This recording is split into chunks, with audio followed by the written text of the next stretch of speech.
Hello, ladies and gentlemen, and welcome to episode number 150 of the Terminus podcast for the weeks of November 21st, 2020. Why is there something about November 21st that's, like, sticking in my brain? I don't know why. Oh, whatever. Anyway, it's a month before... It's a month before the Great Panic. It's a month before, 4 days before Christmas. What's the Great Panic? What? Today's November 22nd. You can tell because it's November 22nd. It's not, though. It's the 21st. Yeah, it's... 21st. Shush. It's 22nd No, minus 21st. 1. It's 22nd minus 1. No, alright, you can... No. Guys, it's tomorrow. JFK was assassinated today. Yesterday? Oh. Or wait, no, he was assassinated tomorrow many years ago. Yesterday? Wait a minute. That's right. Alright, I think we've done a great job with the intro. I am your host, Ellis, otherwise known as the Admiral. With me I have my engineers, Brett Weebold and Jacob Durbin, and our fireman, TJ Sicosio. Hello. Our brakeman returning, of course, is Nick Wakefield, or Ogiles. Nice. Classy. Well said. Absolutely outstanding, yeah. I was saving that one up. Thanks, I'm glad you do. Anyway, before Ogiles gets a date, the train will terminate at this station.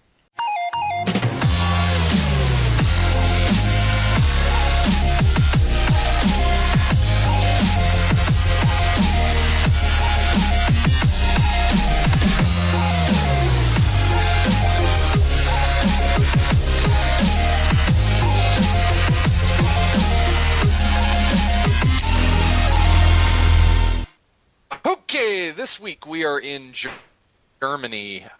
This is sometime during 1944 or 45, presumably. Probably 45, actually. So, yeah. I don't know how to segue away from that. I can't see the screen like the audience can. So, audience, if you'll bear with us for a moment. Well, the audience is watching a man run around with a K-98. Well, it's far more amusing than what I'm looking at. I just see a wall of text. Well, I just see... Welcome to the Matrix. I just don't see it. reality can be whatever I want. Snaps fingers? Well, yeah, snaps fingers and a ton of other elements happen. Where should we If you start? choose the red Infinity Stone, you will remain in the dream. If you choose the blue Infinity Stone... What is this, a crossover episode? Alright. I don't know. Yes. I mean, in fairness, the question to get O'Gillies on was about a crossover. What? That's true. Yeah. Yeah. So it is a crossover episode. Yeah. Welcome, everybody, to the 150th episode of the Terminus podcast, which is also a crossover episode. Featuring special guests, Mr. Regular, and the cast of Well, There's Your Problem. Man, now that would be something special. Kidding on those, but do check out their channels. Funny Yeah. guys. What do you guys? Alright, so let's get on with the class of mental responsibility because we have a shake-up this week. Are you Ooh. guys excited? Yeah. I'm quaking with excitement. I'm sure you are. I know that is something that you often do. Edge of my seat.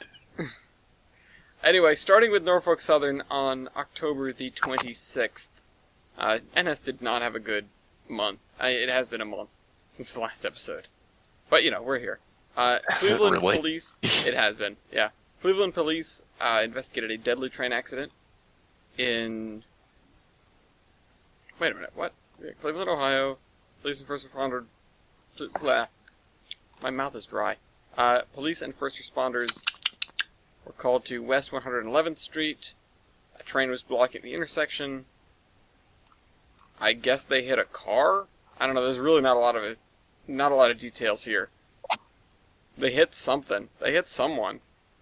Cleveland Police Dispatch tells Fox 8 Patty Harkin a person was killed, but there's, no other details whatsoever, so that's not super helpful. 2 days later, CSX did their first of the month. Actually, their only one of the month. Which is... Oh, yeah. I remember this one. They twisted up a well car, badly. Wicked bad. Yeah. Wicked bad. So they were on a crossing, and I'm not even sure what happened, but it looks like a well car just buckled and went across the road. Again, not a lot of information here, but a really striking picture. Like, train cars aren't supposed to do that. This is about as bad as the car that got its front end completely ripped off. Now, we had a KCS incident where we actually have 4 different links to it, because there was somebody with a dash cam, I think, that caught it. It was a huge pileup. 25 cars, including 15 loaded and 10 empty. 5 tank cars were breached, along with 4 leaking a petroleum product that, quote, that did not represent a risk to the general population. That's good. The 5th Yeah, leaking tank that's car always was nice. carrying a, quote, corrosive product that has been contained. So, they had to do some evacuation, call in the hazmat crews to deal with that. And like I said, we have video of the wreck. I will show the audience if it wants to let me. Yeah. Oops. To use this video and blah blah blah. Oh, it doesn't want to really show me, but you can. Yeah. You can look at it in the cargoes, of course, which are down below. Hell of a pileup. To shreds, you say. Then on the 31st, there was a small gap, and then on Halloween, we had 2 accidents. One from Norfolk Southern, again, which was a 22-car derailment, I think of a coal train. Is this the coal train? Hold on. There do not seem to be pictures.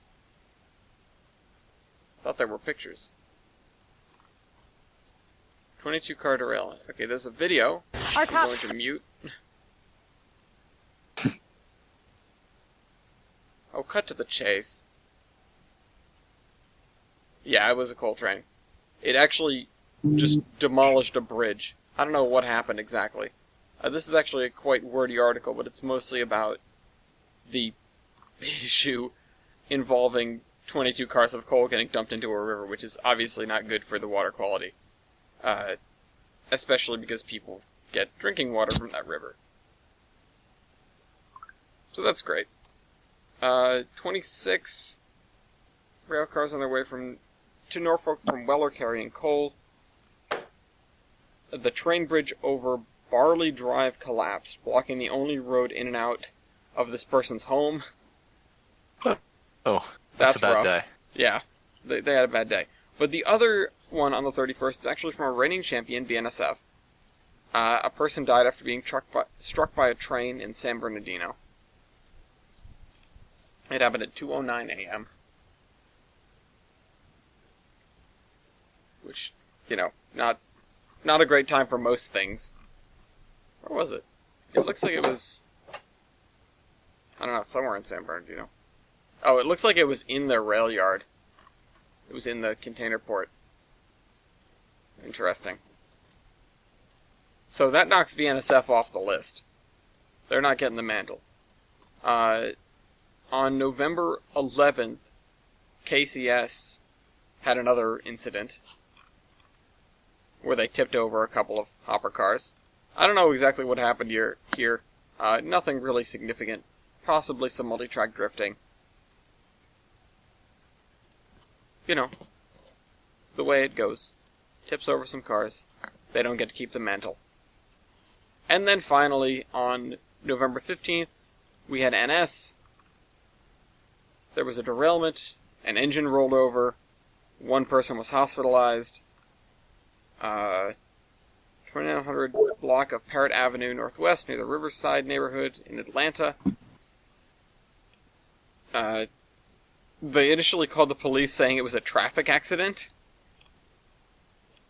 Which I guess isn't wrong. It's technically a traffic accident. You're technically correct. The best kind of correct. So yeah, NS train derailled around 8 p.m. Yeah, 2 tank cars of paper slurry, 3 boxcars of pulpboard, and 1 cargo container with consumer products. No hazardous materials involved, except, of course, the diesel fuel. But that was contained before the fuel got into, like, a storm drain or something, so that's good. Hopefully the individual that was sent to the hospital is going to be okay. But man, just it's difficult to roll over an engine. Yeah. Especially in this day and age. Oh, it's going so slow. Yeah. It's like that scene in Austin Powers. With the, whatchamacallit, the steamroller. You can just imagine the thing slowly tipping over. Okay, but the question that's on somebody's mind probably, who has the mental responsibility now? Does anybody Well, I want guess to... Canadian Well, who National. does? Yeah. Yeah, who does? Canadian National. Hey. Once called the CSX of the North, they are now the holder of the Class 1 mental responsibility. So congratulations to them. They get to keep that for at least 2 weeks. The link to all of these accidents are in the cargoes, or the links to all these accidents are in the cargoes. And so now we can get on with the rest of the show. Because that was quite a few. That was not the most that we've had, but that was quite a few. That was quite a few. And I'm still having trouble speaking today, and I'm not sure what it is. I'm speaking to you with my voice. Yeah? You want to use your voice and tell us how you've been this past month? I know what you've been doing. I have been suffering at the hands of Polar Express and the Colorado School of Mines and my own doing, because I am an idiot and I create my own problems in vast quantities. But Polar Express has been happening. We started out, immediately broke engine 20, or it broke itself. It developed a leak in the throttle, so we had to sideline it in favor of 91. 2 days after that, 91 broke and had to be sidelined in favor of a diesel, and it broke like 15 minutes before the first train of the night was due, so that was a fun switching operation. But we've kind of settled into things. 91 broke the stud off the adjustment wedge for the fireman's side wrist pin this last week, but that is a minor fix. We're just kind of babying the engine now and hoping that it doesn't break it again. And otherwise, things are just kind of going. We're almost halfway through Polar at this point. I like how you're almost halfway through Polar, and it's November 22nd. Not even Thanksgiving. Yeah. It's not quite Thanksgiving. It actually surprised me that Thanksgiving was next week. I get to spend some time... Looking forward to it. Yeah. I get to spend some time on trains this past week, believe it or not. Yeah, you were well, out and about. Not on trains, just next to trains. And the coolest thing I have to report is aside from a couple of nice pineapple cup delivery services provided by the MBTA, on my Snapchat, I took a really cool picture at like 5 a.m, waiting for the sun to rise over Wickford Junction. Wickford Junction. And Ooh. yeah. The giant cancer generator. Yeah, I was about to say, the good news is I was there. They also do COVID testing there, so I don't have COVID, and I also don't have cancer. Nice. Yeah. Nice. Did TJ test you? Yeah, no, TJ didn't Wait, have that to was test before me. the podcast. Never mind. Just leave it without comment. Just leave it there. We're moving. I also saw this, which I did not know existed. This is not a special coach. This is just a specially wrapped coach. It's otherwise a completely normal single-level car, but it's a rail safety education car because they plastered it with Operation Lifesaver stuff. Wow. Therefore, it works. Yeah. Anybody who is thinking of trespassing on trains, when they do it, they're going to think of that car, and they're not going to do it. Trespassing on trains. Yeah. On top of them, actually. God. There is but 1 inch of clearance between the roof of this rattler and the roof of flat top tunnel. Actually, the thing that happens generally when you climb on top of rail cars is a really frustrated Central Falls police officer comes and tells you to go home. What are you doing? You can't stop me! Can you please just leave? What you don't understand about this is as soon as you get down, I get to go home. Yeah. But other than that, I haven't really done much stuff around trains. I got to see the one of the rebuilt F40s on the last train of the day, I think, on Tuesday? I don't know, one of the days. They seem to quite like them because they're running them on the Providence-Stoughton line, which is the hardest line to run, or so I've heard, because you've got to keep up with Amtrak. Oh, the other thing is, and I suppose we'll touch on this later, but Acela did $20 fares for $20 fares. Amtrak did $20 fares for Acela for 20 years of Acela. And I got one of them, and I'm going to DC for $20 next month. So, that's going to be something to talk about when the time comes. Next episode might end up being pushed back because of it, because I'll be away, but we'll see. Just do it live from the train. Wait, don't they have Wi-Fi on there? Well, I'll be in DC at that point, and I need my desktop to record. Okay. I'm not going to take that with me. But on the bright side, I get to go see Donna Grace and ride the Acela for $20, and it's certainly the cheapest round trip fare I've ever had on Amtrak. Heck, it's less expensive than the ticket I used to get to go to Albany on the Lakeshore Limited. So anyway, that's pretty much everything I have to talk about for this stretch, because I haven't done very much. I'm waiting to go get my computer parts to really get back into trains, and I haven't been to the PN aside from we were trying to go to, or I tried to go to a meeting, or I tried to digitally attend a meeting, but they couldn't get it to work, so they just called it off. I don't know. So many of the guys at the PN are surprisingly technologically savvy, and then stuff just doesn't work anyway. It do be like that sometimes. Yeah. But what about you guys? Aside from Weibold torturing himself to death with education and old technology, has anyone done anything with old or new technology? I've done a little bit of it, or I've done a few things with a little bit of both. So last Saturday, well, start things off with a disclaimer. We had our masks and everything, so we were good there. In case anybody tries to rat us out. Anyway, last Saturday we had a op session over at Train Club. And that was the first organized op session that I've ever been to, where we actually have a plan as to what we're going to do, where before it's just, okay, a few of us are going to do ops, everyone else is just screwing around, running in circles, and we just kind of make it up as we go along. This, we actually had to do some making it up as we go along, as we went along, because we didn't have switch lists, because computers died, and the printer died right before the session, so we couldn't make switch lists. Oh. But Rip. yeah, so we just kind of made up where cars go and stuff, but it worked out really well. We're going to try to do more of these for as long as we can, probably once a month. Cool.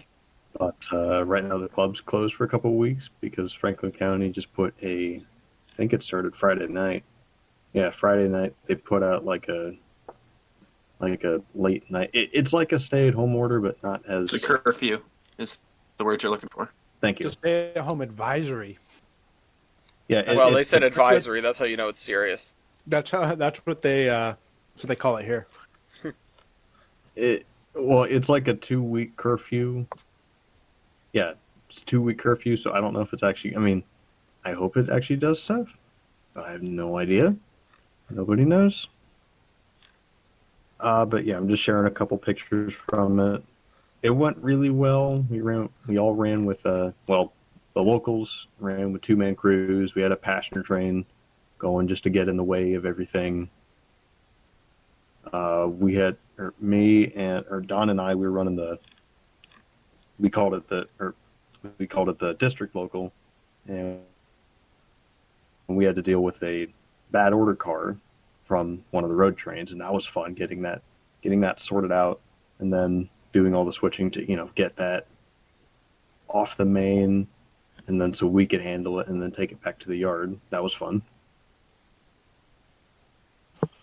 Overall, it was a good time. I've done some stuff with club layouts too, in more so the sense of researching potential club layouts, because Nice. And he's gone. Well, this is fine. This is fine. Yeah, my it's microphone okay. died. Sorry. Oh, there he is. But basically, I was kind of looking at some club layouts and potential colleges I'm looking at. Not that it has any influence on the decision, because it doesn't, I promise. I know that sounds really bad, but I was just sort of looking around. I found some clubs at some colleges that I'm interested in, to maybe help pass time. And yeah, that was cool. I've also done a little bit with models. I've kind of purchased some MRL stuff. I went on a trip to the Montana Rail Link, and then I was like, wow, this railroad's really cool. So that's, yeah. Now I have Montana Rail Link locomotives on top of the mini fridge that isn't even plugged in my room. So, yeah. Other than that, I have not.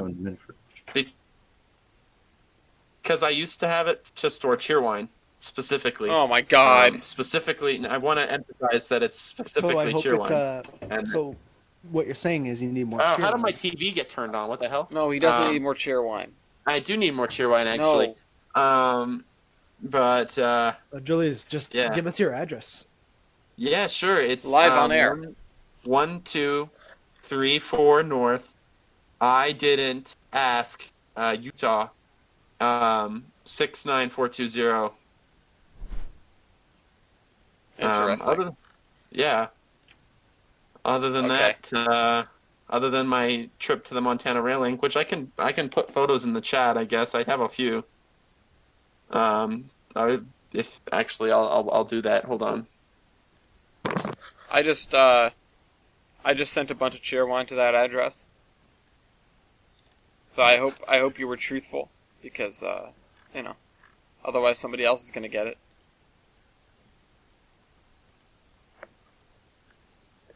Pain. Did you just say pain?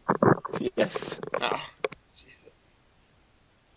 Anyway, that's about it for me. Some lucky schmo in Georgia just got a lot of Cheerwine. Yeah. Hey, a worm. A worm.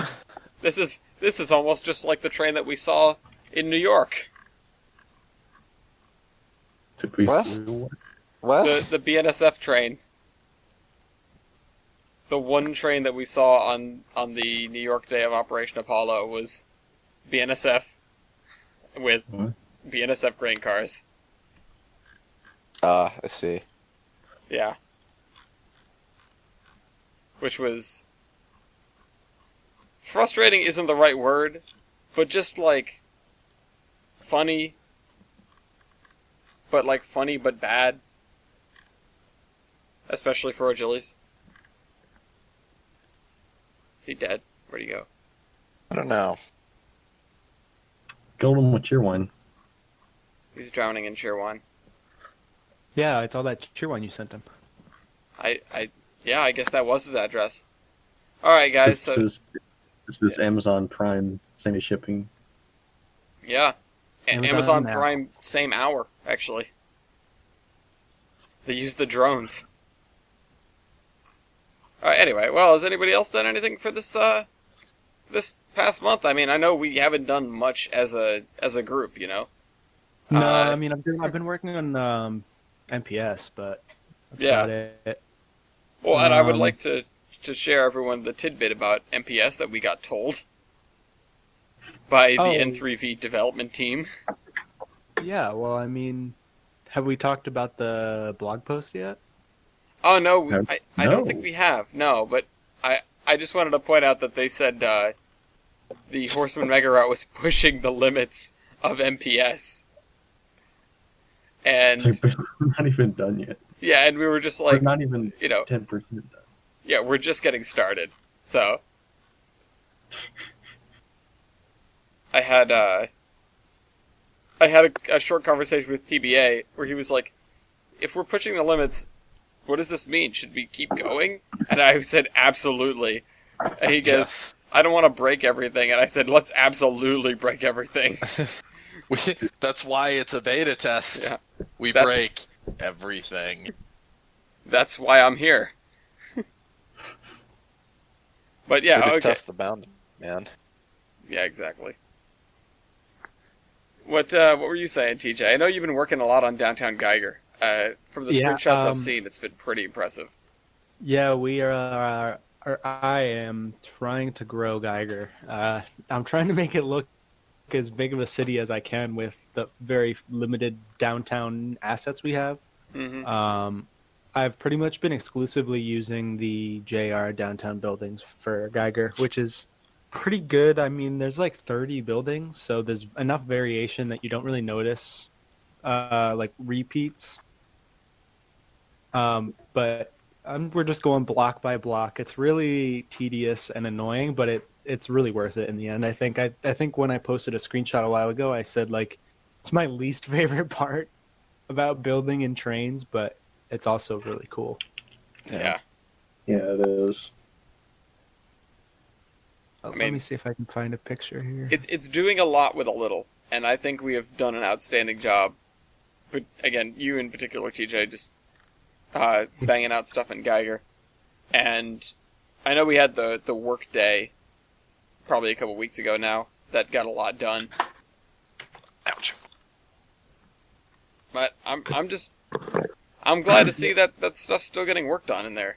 I'm excited to see the map grow. I mean, it's really cool being able to be in the game with somebody in there like way away, and you're talking about the same route, but you're doing like drastically different tasks, or someone's driving a train. Or also just kind of interesting to me to interject that we're kind of the route that we're doing is kind of the first of its kind, which is kind of interesting. That is true. Yeah, I didn't even think of it. Yeah, we are. we're pioneers. Yeah, I'm exactly. a pioneer. Like to eat.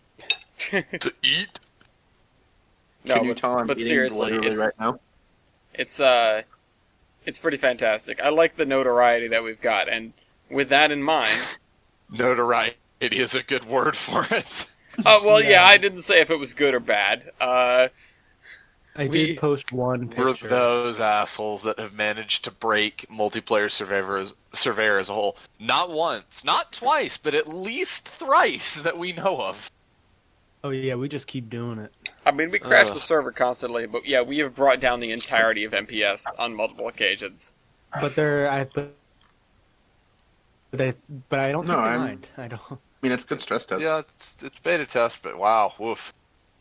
Well, they liked us enough that they decided to feature us and our route in their newsletter. Yeah, in like a blog post on their forum or their news like feed, I guess. I don't know. Does anybody have the link? I do not. I know it's way up in Horseman Gaming somewhere, but I don't know where. Did anybody pin it? Did I? Hold on. Let's find out. No. Nope. Oh, whoops, that's not even Horseman Gaming. Nope. Oh, let me just search through this. Let's see if there's a link. Nope. A link. Dead link. Yeah, no, I don't know. If we find it, we'll put it. Yeah, if we find it, we'll put it in. I don't know where it went, but it's up Hold on, there. I'll find it. Okay, all right, TJ can find it. I put some pictures that you can look at while I look for it. Yeah, these are actually some great shots of I like the of one downtown. with Yeah, the guy standing in the foreground. Yeah, that was right when we were doing. That was at the end of the Geiger build day that we did a while back. The city's grown a lot since then. I need to get back on. But it's definitely progress is definitely slow. People have nope, this is the build-a-thon. Oh, I can just do this. Enjoy trains online. The thing I would think we're missing, looking at these screenshots, right, is there isn't enough of a skyline. And this, Yeah. as a consequence of us having basically just the downtown buildings, and therefore not having anything that's over like a handful of stories, there's not a big.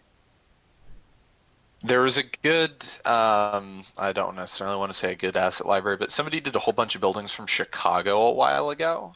Mm-hmm. They're kind of my go-to, just generic. They're not 4-story buildings from the 1940s and 50s. They're 12-story buildings from the 1940s and 50s and 20-story. They're not skyscrapers per se, but they're large, like you say. They're skyline. Yeah, that's the thing. We don't have any like big buildings. We just have like the regular size downtown. We don't really have anything to build a city, a full-on city. We can make industrial areas really well. We can make kind of run-down looking neighborhoods, but we can't make a metropolitan area. I will say, though, also the article has been linked as well. Awesome. Good. The bigger the city grows, the less I agree. With the assessment that we can't make a metropolitan area? Yeah, because it like the parts that I sent in the pictures here are, I agree, like sort of run-downy, but the bigger the city gets, like the more blocks that get added, the more just like, oh, that's just how the city is, sort of, I guess, if that makes any sense. The city is gaining its own sort of aesthetic, I guess. I don't know. I would love to see some taller buildings get added in the future, though. Yeah. I feel like the danger the thing we're going to start running into is, yes, we have quite a few building assets, enough to make local variety pretty easy. With the city the size of Geiger, I worry that all of the neighborhoods are going to wind up looking pretty much the same. Yeah, that's why we haven't really built into the suburbs yet, is because there's like no variation of the houses that we have. We have very few houses. Or finished like downtown. Yeah, exactly. This is all great like mid-tier city stuff, but it's not a city center necessarily. Yeah. We're doing a great job of building Brooklyn and the Bronx, but we don't have Manhattan or Queens. That's very well said. Yep. And hopefully we will get some of those assets in good time. The thing is, and I understand the reason for, like, we don't have so many of those buildings because so many of them are really old. Yeah. Yeah. The house sets we have available in the regular game or even on the DLS are pretty old and pretty low poly. The houses I always use are from 04. And, oh my god. And then the like skyscrapers we have, there are a handful, and then there are some other ones that, like Wibold, you said, are kind of mid-range and they're kind of alright, but they're not outstanding by any regard. Whereas these JR buildings are like, oh, those are beautiful, relatively speaking. They're incredibly good looking. They're detailed. Yeah. A lot of the time they look kind of run down, and I lament that they don't have multiple versions, or that they don't have a little bit more variety in, like, these buildings look great, although they look like buildings that were built in the 40s as they exist in 2006 or 2007. They look like really cool old buildings that are horribly run down and have been neglected for decades. Yeah. I mean, which is more a taste thing than the assets themselves. The assets themselves are amazing. Yeah. I'm just waiting until we get, most, if not all, the Dave Snow buildings, because that gives us, detail and a huge variety, particularly a lot of industries, and industries and houses. Got a shit ton of those, and then really just more industries, because that's my thing. Like I'm like near my yard, I'm putting an industrial park, but like you said, why? But everything's going to look the same. I have a feeling that it's going to look exactly the same as the industrial park that TJ's been working on, or that basically that everybody else has been working on. Yeah, that's Same one exact issue that building, we're gonna similar start track facing. layouts. Yeah. Yeah, as time goes on though, I think the hope for them is that like as your roots grow, the content will be growing as well. I don't think they expected roots to be this big this fast. They might have. Yeah. They didn't seem to expect roots to get this big at all. Yeah. Yeah. They seem to, at least in my sort of cursory understanding of the dev team, they seem to have underestimated how much people actually wanted multiplayer Surveyor.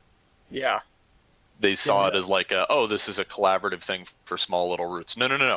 This is, in the eyes of all the trains people, this is the tool that enables us to do what we've dreamt of being able to do for years. Yeah, this is like Model Railroad Club, but just through trains.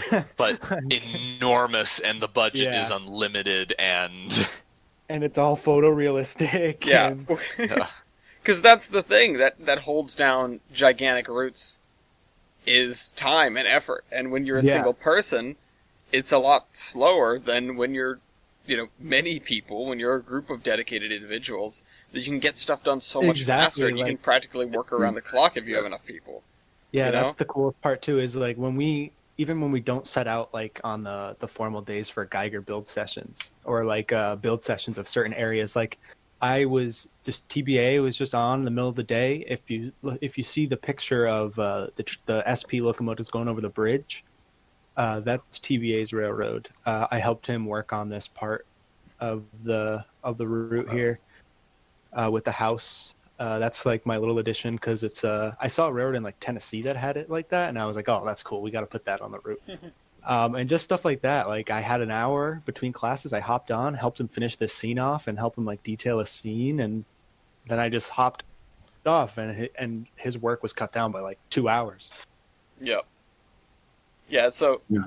the thing that maybe the dev team underestimated is the fact that having more than one person enables routes to go from, the most a person can build without running out of steam to the most many people can build together. Yeah. right.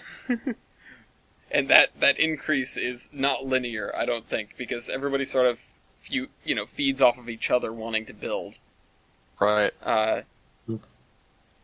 Anyway, yeah, so with that, with that in mind, and specifically because TJ, you actually said about it's like a model railroad with a lot of people that we could all work together in, and why would you add it onto that? That was actually one of the things that I brought up. The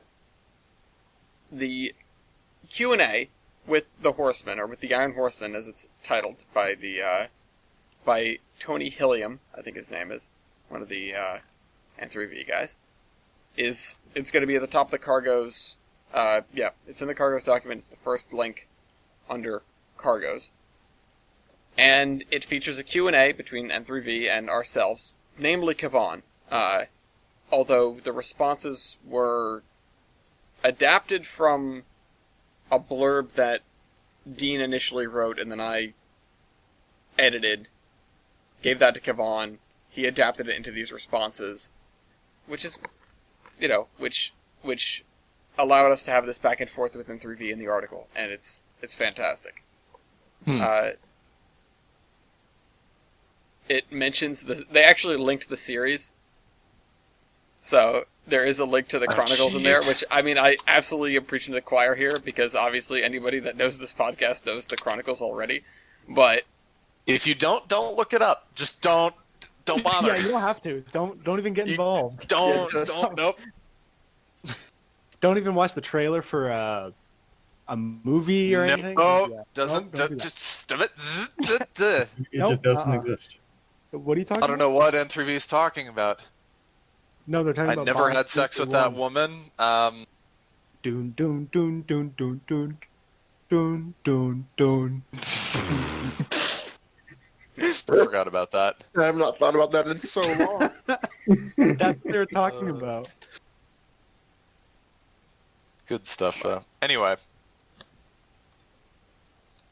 I still use that intro because it's the most generic intro I have. Mm.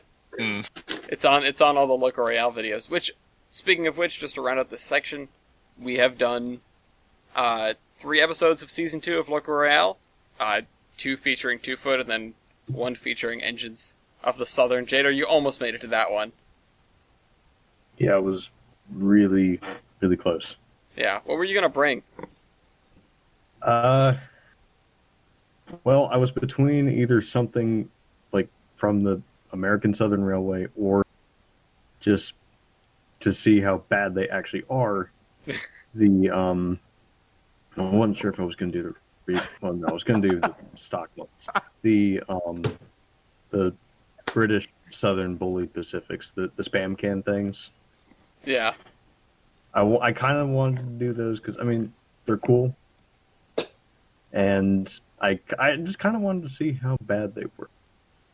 Because from the Steam Localism profile, that I kind of got the idea that they're not, at least as built, they were kind of, just say unconventional. Uh-huh. Just say that. Well, we had an interesting, well, the 2-Foot Royales, Doc did not make either, and he was supremely annoyed with both of them, because people took a lot of generic locomotives and not the more interesting ones. The 1012D showed up twice. It showed up in both Royales. But the other thing is the Southern Royale, which, like Jada alluded to, was open to locomotives from the American Southern, the British Southern, and anything from the Southern Steam program. So we did actually have 4 engines from the Southern Railway itself, or, the American Southern, and then 1 from the Steam program. And the one from the Steam program, which was 2716, almost ran away with it until everyone got wise to the fact that it was bigger than them and started calling weight stats and knocked him down to size really quick. He went from getting straight 5s to straight 1s.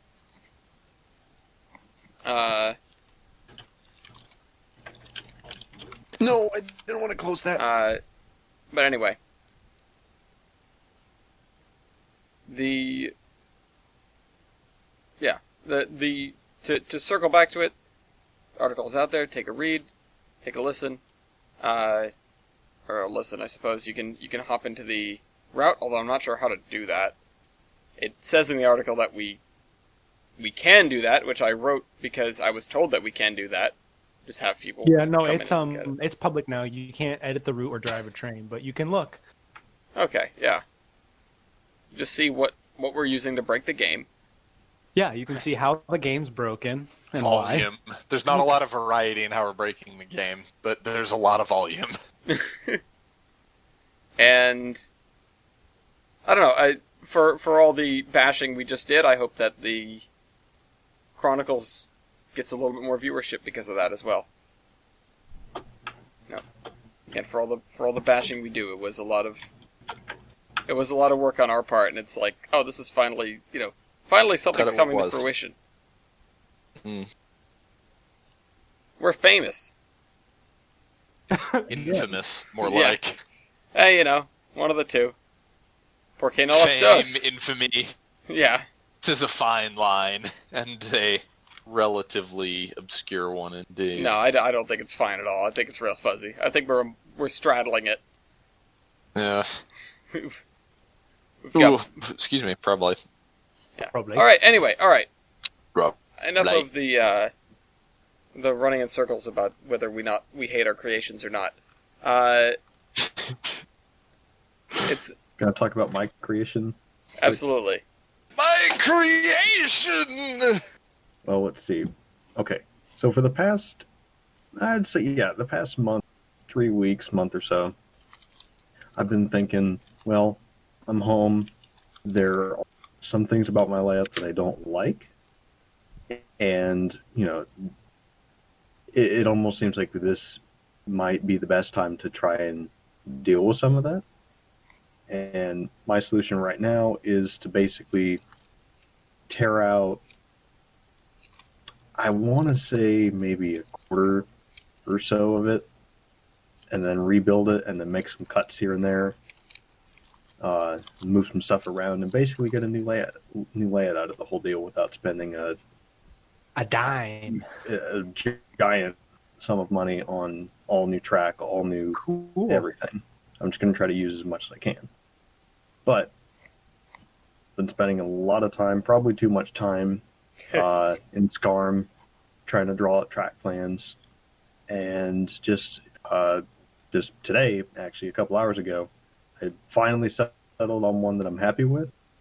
There's just a couple things, but all the major features are there. Everything else will really come like as I build it, like where certain industry tracks will go and certain buildings and stuff like that. But all the essential features are pretty much there. I put a picture of it up in the chat a little ways. I see. Have you got reversing loops on this? I see you do. Yeah, there's one reversing loop that's under like the main yard with the turntable. It's under there. And then today I was mocking that up with Easy Track just to see if I could use any, so I could save money. And if so, how can I use it and what can go around it? Turns out, like, well, my governing like equipment is like the Walther's passenger cars, big 85-foot long passenger cars. Mm-hmm. And they'll go around it. Most of it is 22-inch radius. The switches I have on it are 18-inch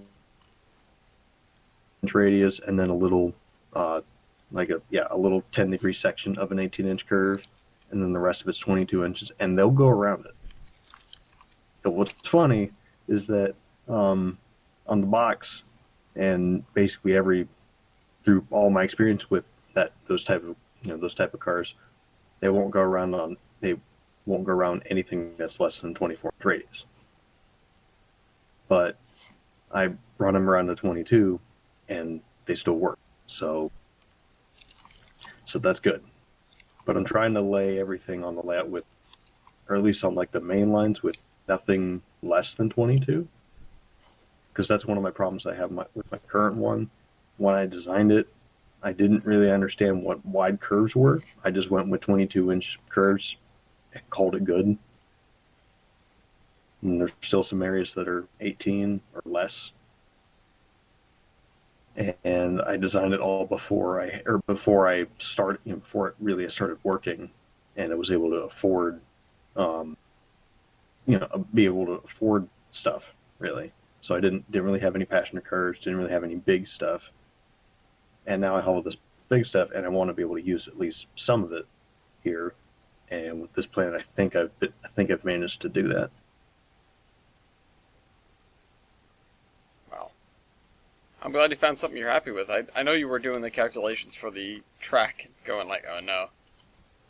Yeah, I was just doing that a little bit ago, and I mean it's still a lot, it's better because I replaced the staging yard with Easy Track, and I got rid of 3 of the 4 total curved switches I had in here, which for anybody listening or you guys, if you go to build a layout, try to avoid curved switches because they're expensive as shit.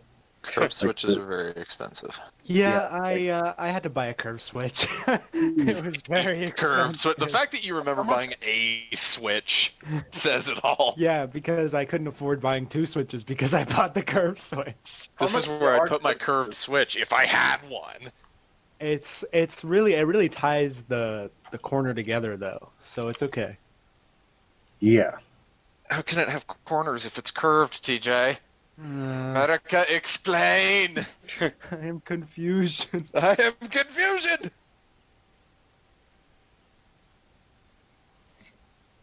Well, Yeah, it's I don't know, but I'd rather only have one of them to deal with than 4.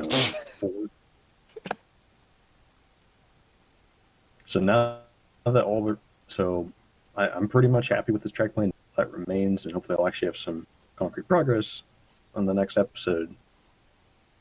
Now that really remains is just to start figuring out exactly how how much wood I'm going to need, which really isn't much. We got scraps. I just need some plywood and then foam board. Getting this new track, and then start making cuts. Start putting stuff together, and I could actually do this. Nice. Yeah, it's going to be fun. Yeah, I the fun part is going to be wiring it. Yeah. Yeah, I'm going to try You to have a actually warped do... and twisted sense of fun, you know that? Yeah. Mm-hmm.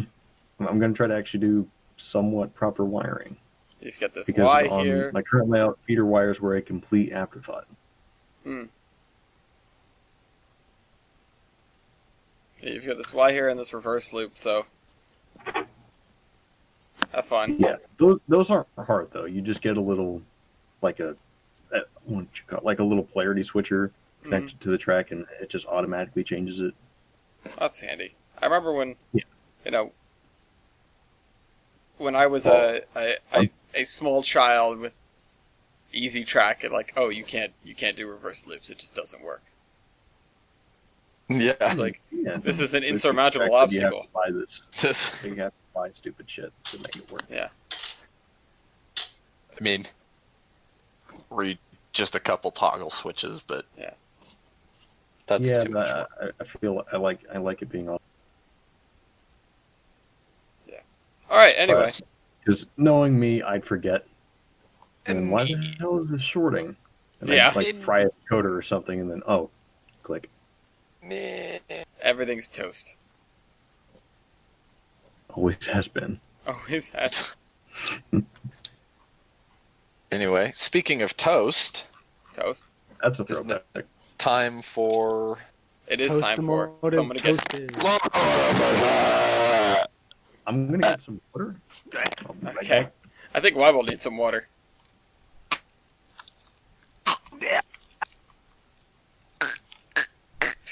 Okay. Gonna die. I'm so parched.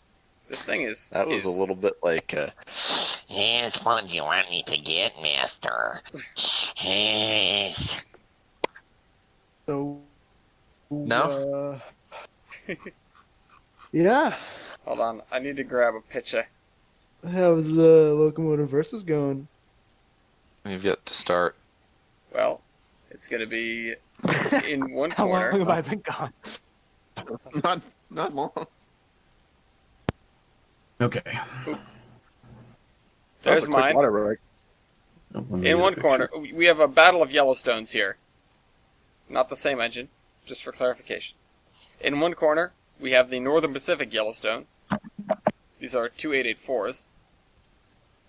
And in the other corner, we have another Yellowstone, which is the Duluth-Mesab and Iron Range.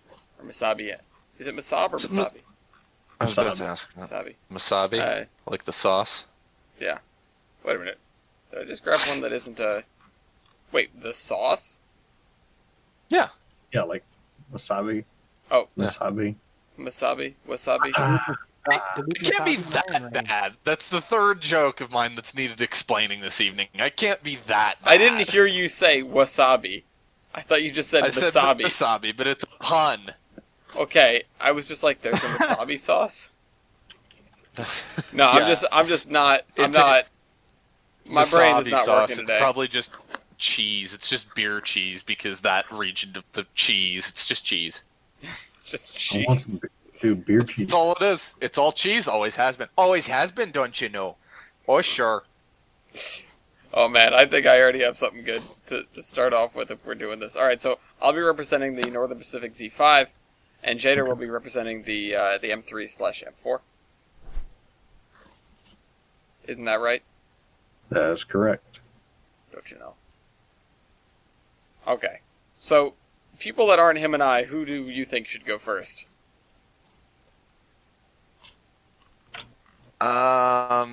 Who was built first? Okay. I was built in 1928. It was built in 1941.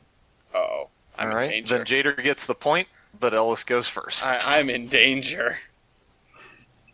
Alright, hold on. point down for Jader. And I can't. Let me zoom out a tick on the document here so that I can. Yeah, there we go. That's better. Okay, so the Z5. Let me look at you for a second.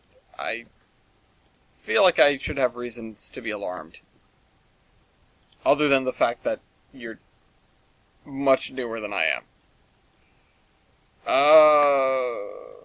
Well, okay, why not? I'll just do this because this seems like something I could win. What is your loco base ID? 334. Damn it, 335. Damn it. I was like, oh, we're gonna be down low.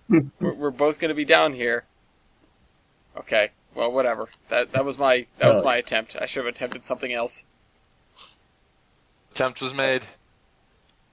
Why did he get put in Hell first? yeah. That's not fair. Okay. How many were built? A whole 11. 18. Why do you... 8? Surprised. What sort of Uh, order was that? Oh, we'd like 18 of these. Are you sure you don't want 20? No, 18. No. We can't afford the Not last 20, two. not 17, 18, damn it! Okay, Jader. We need 2 for spare. Oh, so you want 20? No, 18. So you want 16? No, we want 18 because we need 2 for spare. But why do you need 16? Because we need 2 for spare and we can get 18. Okay. Who were you built by? I was built by Baldwin. Damn it, Baldwin. Okay. Whew, okay. Standard Now, rain I'm down from looking on at- high. I'm looking at you, and I'm trying to figure out what I could possibly win. Looking at you. Okay, so what is your firebox area? Oh dear. I'm in danger. Yeah, I might be in danger. Really? Okay. 750 square feet. Yes. 872 square feet. I'm in danger. I just Ooh. looked at these. I looked at these and I went, wait a minute. My firebox goes all the way past the second driver. I think I have Yeah. a shot here. All right. So what's your great area then? Great area. 125 square feet. 182 square feet. Yeah. This Okay. is great. That one doesn't need explaining, but I'm not giving it a laugh. Fine. Wow. At least fill the dead space after. Jesus. Look how they massacred my boy. Yeah, well. Alright, wait a minute. Why is my smoke box so long? That's what. The stack is like set unnaturally far back. Ah. Because you suck. Alright, well, Wow. okay. First of all, you're Now probably we're right. going below the belt. This is because you. See, I can't reference that because it was before the podcast. You had this coming. Know that. I know I did. Alright, what's your Robert Leibniz power computation? 30,000 even. Yes. 45,500. Ah. I remembered what Tyler taught me. What is your same as above plus superheater percentage? 38,700. 59,150. Oh god. No. What is No, your no, no. same as above but substitute firebox area for great area? 232,200. Yes, 283,400. Oh my. Okay, it's 3 to God. 5. It's 3 to 5. What do I do? God. I don't know. I still think you're stubbier than I am. Do you have a booster? I don't know. Let me. I It'll don't be know. it'll be directly under attractive effort because they actually added that as a stat as well. Oh. It's no. stubbier? You don't. As Okay. far as I can tell, I don't have a booster. Okay. Why do you? I do, actually. So I'll save that as a style point for later. But the thing is, I have the tractive effort from the booster, and I wanted to compare that. That doesn't seem great. That doesn't seem great.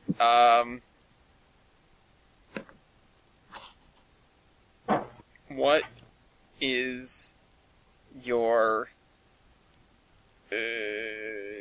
what is your tender fuel capacity? Oh, I might actually want something. So he's got Okay. a centipede. 26 tons of coal. Yes! Or not. 27 tons of coal. We'd be those guys in A. Wow. Hey, I was one above him in Loco Base ID, so I'll take that win. Wow. We take those. Okay. We take those here. We take those. What to do? How about evaporative heating surface? Okay. 6,782. Whoa. Quiet. Does that mean I win? 7,673. Damn. Okay. Does that mean I win? Next sentence. No, it means you get imposter. Jader sus. Wow. Listen, there was desk punching both last night and just now. It's the only thing I can draw from one to the I'm other. living up to my reputation of choosing So- garbage. So when are we allowed to ask questions? Does that point ever arrive? It does. You can ask stats when I call style points or when he calls style points, depending on when we get there. In fairness, we can ask stats whenever, but we just can't call style points until style points. Oh, I was just going to Yeah. call a stat. I heard If we call stats, then it happens, but the outcome doesn't change who has the ball. Well, but I don't think you were on the show. I don't remember when it was, but at one point I was like, I think I'm going to hold off asking all the stats until after we get to 20 to not interfere with the back and forth. I don't know how how I feel about that as a hard and fast rule, but that's just the thing that crossed my mind. But either way, In fairness, we really don't call stats all that often, no. especially before like the end. If there's one lingering that we're kind of curious about. Yeah. But alright, so superheating surface. Superheating surface. Super hita. 2,770. 3,219. Oh my god, these are terrible. I feel like we've had trouble with DM and IR stuff before. Yeah, I feel like we should have learned our lesson. My HS scale engine always has running problems. That's true. Alright, and combined heating surface. 9,552. 10,892. Alright, it's 9-3. Can I hang on to this? I need to be really careful. There are things that I could ask that might blow it wide open, and that I'm deeply afraid of, but I just don't know. Like, I just don't know. Let's see. I know something you could ask. I'll try this one. Okay. How about flues? Number and diameter. Got a good feeling about this. Number or diameter? Number and diameter. And, okay. 245 and 3 3/4 inches. Oh, wait, 3 3/4, 3.75? Yeah. Yes! It's technically not a flue; it's a tube. Well, wait, what? These are good things. It's not a flue if it's less than 6 inches in diameter. It's a tube. There's a difference. Aren't most flues... Most of the flues we've seen in here are 5.5. Well, then they're tubes. Okay. But I have 280 and 3.5.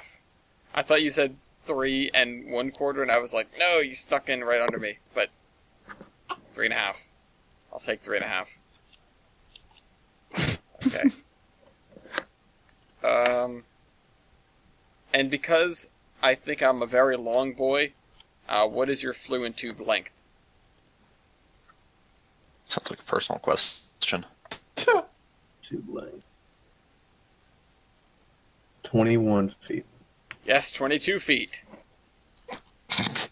What the fuck? These engines are from that brief period where we were making really big engines but hadn't figured out quite how to make really big engines yet.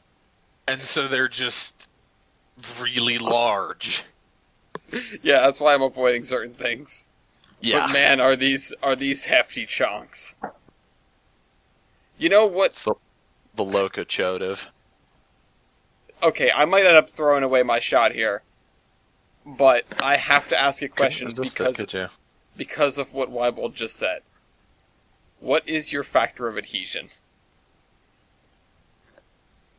Perfect 4. Oh no! No! F. Okay. I noticed that and I was like, I want to ask that question. Why are you looking so at the bad. stats? Stop looking at the Oh, stats. am I not allowed to? I told you I'm not to participating. earlier. I'm not participating though. Yeah, so you don't get to look at the stats because then you could just compare them and ask questions to. Well, I guess it's good that I didn't ask the question. The rules are unclear. Anyway. No, I don't think so. But That's not been a rule previously, but we'll come back to that later then. what, you've been looking at both the stat pages before you ask questions? Not regularly. And no, I don't if I have a question. Okay. But no, anyway. it's never been a hard and fast rule that non-participants cannot look at the stat pages. I always thought that was just a thing. Anyway. Well, now that's established, we won't do it again. Okay, well, anyway, the reason that I had to ask that one is because I'm 3.83, so I'm under 4, which means that I could use more weight. Yeah. Well, be chonkier. I'm pretty damn chunky. Be chonkier. Get better. Yeah. I don't want to ask that because. Well, wait. What would be better in this context, heavier or lighter? Lighter is always better. Lighter is always better. Okay. You know what? Fuck it. Let's take a shot in the dark. Okay. What's your engine weight? Oh boy, this is what I was afraid of. But based on that 3.83, maybe I shouldn't have been afraid of it. What'd you say, engine weight? Yeah, engine weight. 723,400 pounds. Okay, God. you fat bastard. Oh no. 695,040. Oh no. I'm in danger. I was avoiding these. Looks like you're going to the Shadow Realm, Jimbo. Alright, Jader. Now what? What's your tender loaded weight? My tender loaded weight is, oh my god, 402,000 pounds. Wait, what? Is yours Hold on. heavier? Wait. Can you say that again, please? 402,000 pounds. This is bullshit. Huh. It's absolute bullshit. The mistake was coal capacity was discussed. We never asked about water capacity. Okay. Water is significantly heavier. Well, more dense, I should say. 438,000. What do you say, 438,000? Yeah. I'll take that. Hell? Alright. Well, I'm not gonna ask that then. This rules out a lot of things. What's your tractive effort? Oh, okay. 140,093 pounds. 145,930 pounds. Bullshit. I came in afraid of this thing being way too old, and apparently it's just good.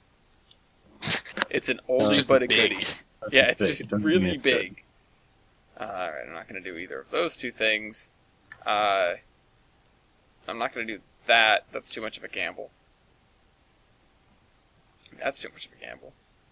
How many points do I need? I need 2 more, actually. I'm really not sure what to do here. I'm afraid. I'm living in fear. Oh, bum, bum. I'm living in fear, guys. Alright,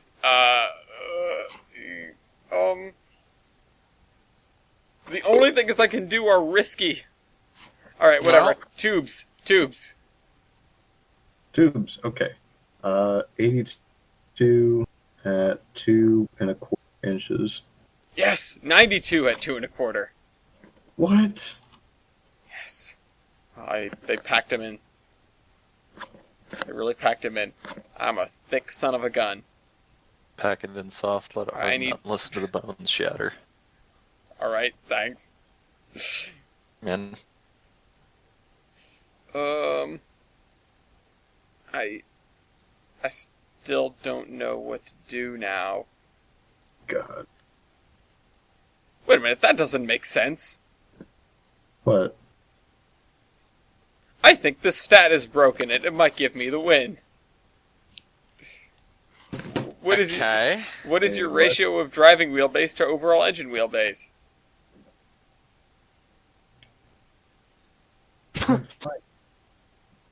What? 0.51. What? Impossible. Impossible. Mine is What's your- 0.5.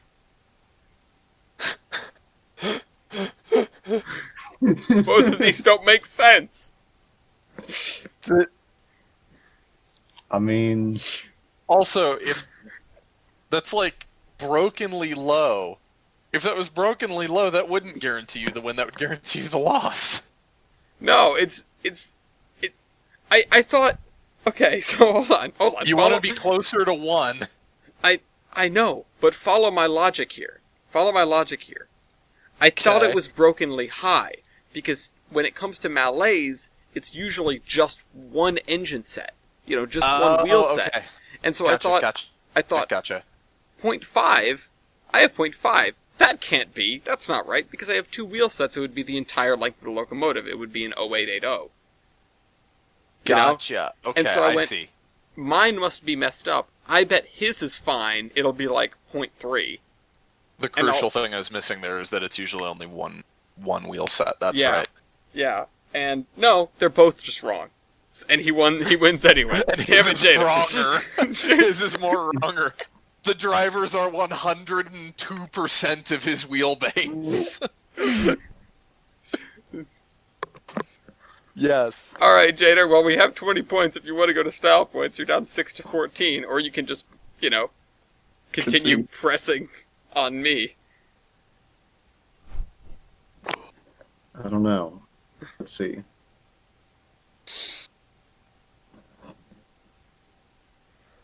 We do some quick maths. Okay. Maths. Okay.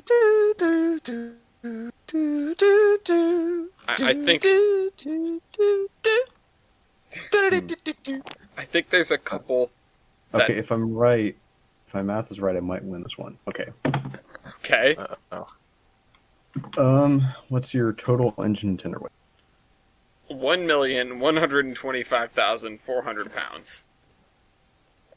Well, what? 1,125,400 pounds. God, Large number. fucking damn it! The math wasn't right. Rage quitting. What's the weight? Why do I do locomotive versus honestly? You're okay, buddy. We still love you. 1,133,040. Oh my god. It's those engineers from Wisconsin. They've been packing in the cheese curds. Jesus. These didn't even run in Wisconsin. Well, Michigan, wherever they ran. Where? Minnesota? Yeah. It's all the same thing. It's all cheese land. Not really. Cheese and lake and Packers, and that's it. It's Packers. There's the Isle of Detroit in the middle of it, the land of misery and suffering, surrounded by Canada to the north, Pennsylvania and Ohio to the sort of east-southeast, and then cheese everywhere else. Nothing but cheese. So why? I feel like you could have summed this up in saying I hate the Upper Midwest. I don't hate the Upper Midwest. Cheese is good. But that's all it is cheese.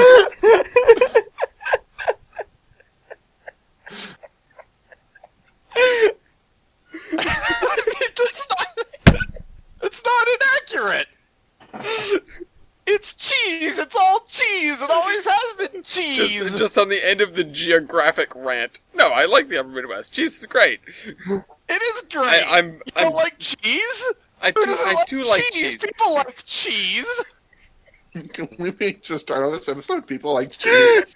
Going nuts. Well, man, this episode's been a slow burn, but we've definitely got there. Anyway, Jesus Christ. okay, What do the people want? Cheese. Cheese is what the people want. You don't want cheese? You don't like cheese? I'll have a cheeseburger without cheese. You know what that makes you? That makes you sick. No, it makes you a hamburger. yeah. That makes it an hamburger. Yes! Yes! I die. I retire. Okay, anyway, I have a question. Jada, Okay. what's your boiler pressure?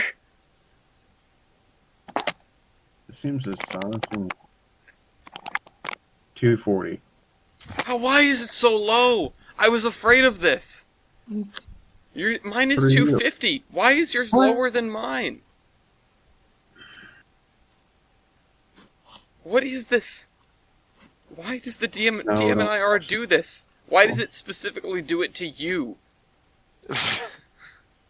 Because it's What was me. the point? What was the stat? Boiler pressure. Mine is 250 and his is 240. What a random number. We need 18 of them, and they must run at 240.3 psi. Yeah. We don't do that many sig figs. That's all right, then. Baldwin Locomotive Works is like, we don't do that here. We don't do that here. You can have it within like 5 pounds either way. So. Okay, well, I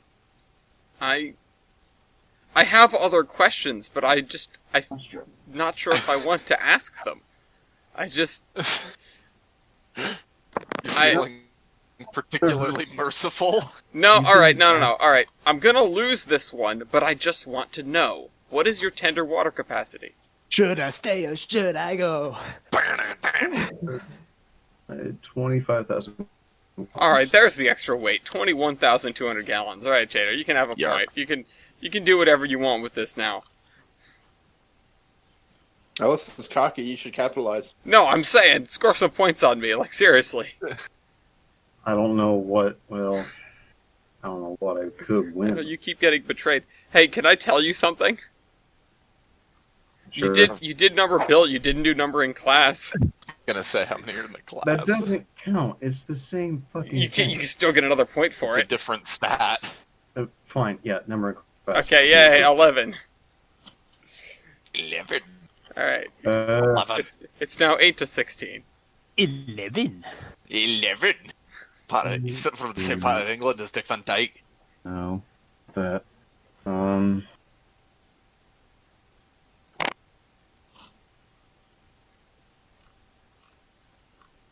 God damn it.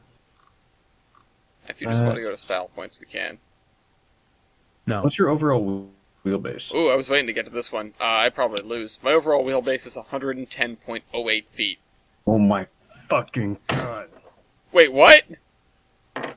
113.49. How are you longer than me? I don't know. Question, angel question. Thank you, TJ. Alright, I don't know what to do here. I keep, You know what? Let's just put a fucking style point. keep going back and forth. No, I have one more question. I need to know the answer to this. Evaporative heating surface divided by cylinder volume. 172.40. Oh my god. Alright. 195. point stuff. Jader, I really appreciate you coming in to do this, but I feel like we should have learned our lesson from DM and IR engines like every other time. Well, when did we last do a DMR engine? I don't know, A but you while were probably the ago. one that did it, and this is probably the same thing that happened. Alright, we'll go to style points. We'll go to style points. I have a style point for Jader. He has an all-weather cab. Alright. You Style don't points, run in the real fucking- quick. We're going to do speed round style points real quick just to fire some Okay. off. Ellis has an outside framed pilot truck, which makes it easier to maintain. Okay. Y'all have roller bearings, so nobody gets points there. Y'all both have hollow axles, so nobody gets points there. Jader has an all-weather cab, but Ellis has a doghouse. I do? You Where? do. Not in that photo. Okay. Hang on. I would like to see this. There you Oh go. god. What is this picture of Crumch? We'll get to that in a sec. Oh no. We'll get to the crunch in a sec. Back to Jader's engine. Hashtag it was green. They were green. Was it? That is Also, he has number of survivors. Also, he has percentage surviving.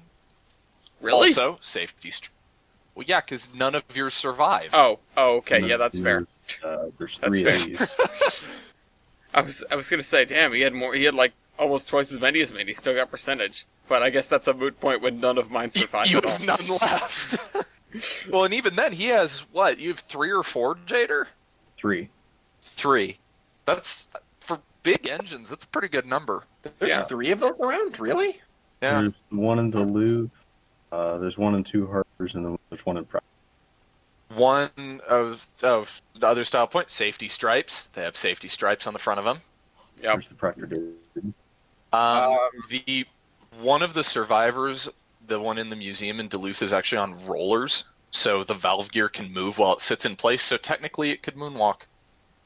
Wait a minute. And if that, Could It hey, can move backwards while pushing forwards. okay, I was- maybe not, but the drivers can run backwards or forwards, and the engine won't move. Which that's pretty stylish. That's pretty neat. I mean, that is pretty Um, cool. The question that I have is, can they have one set of drivers going forward and the other set going backward? I don't know. Probably. Yeah. I just want to see this to confuse the hell out of people. I have a style point potentially for Jader. Jader's locomotive was built exclusively to haul iron ore and nothing else, which is kind of interesting because not many locomotives are built to exclusively haul iron ore, whereas the Virgin Northern Pacific was just a generic freight. I will legitimize that point maybe by going against it completely. Okay. Wrong. They were built for the DM and IR, but they didn't just haul iron ore. They traveled. These engines ran in Colorado. You know, well, We drove past DM&IR engines ran in Colorado until the end of the DM&IR. They were leased to the Denver and Rio Grande Western for winters because obviously in Cheeseland you can't run at winter because it gets too thick and you can't mold your way through the curds. Yeah, frozen cheese is hard to move. Frozen cheese is hard to deal with. So they sent That's them a south podcast title. So they sent them down to the Denver and Rio Grande Western. And for the time that they did lease them, the DNRGW actually praised these as some of the nicest locomotives they had ever run, which that's a pretty cool style point. That is pretty The cool. Rio Grande Standard Gauge had some really neat engines, so to say that these were the nicest they ever ran is pretty high praise. Also, they have jump seats. Look at the all-weather cab. It extends behind the door with another window. They have 4 seats in the cab. Why? So you can have all the homies. Yeah. Because party, man. So you can have homies in the cab. Because that's another cheese in Wisconsin joke, and I don't think we're going there. Okay. To Wisconsin? No, I'm never going there. Cromch, the picture of Cromch, if you want to show that on the podcast. Yeah. Does that look familiar? Yeah, we drove past there. That's where we chased the Zephyr. Oh. That was the last time that the Rio Grande leased a DM and IR Yellowstone. It ran away downhill and rolled over at Fireclay. Wow.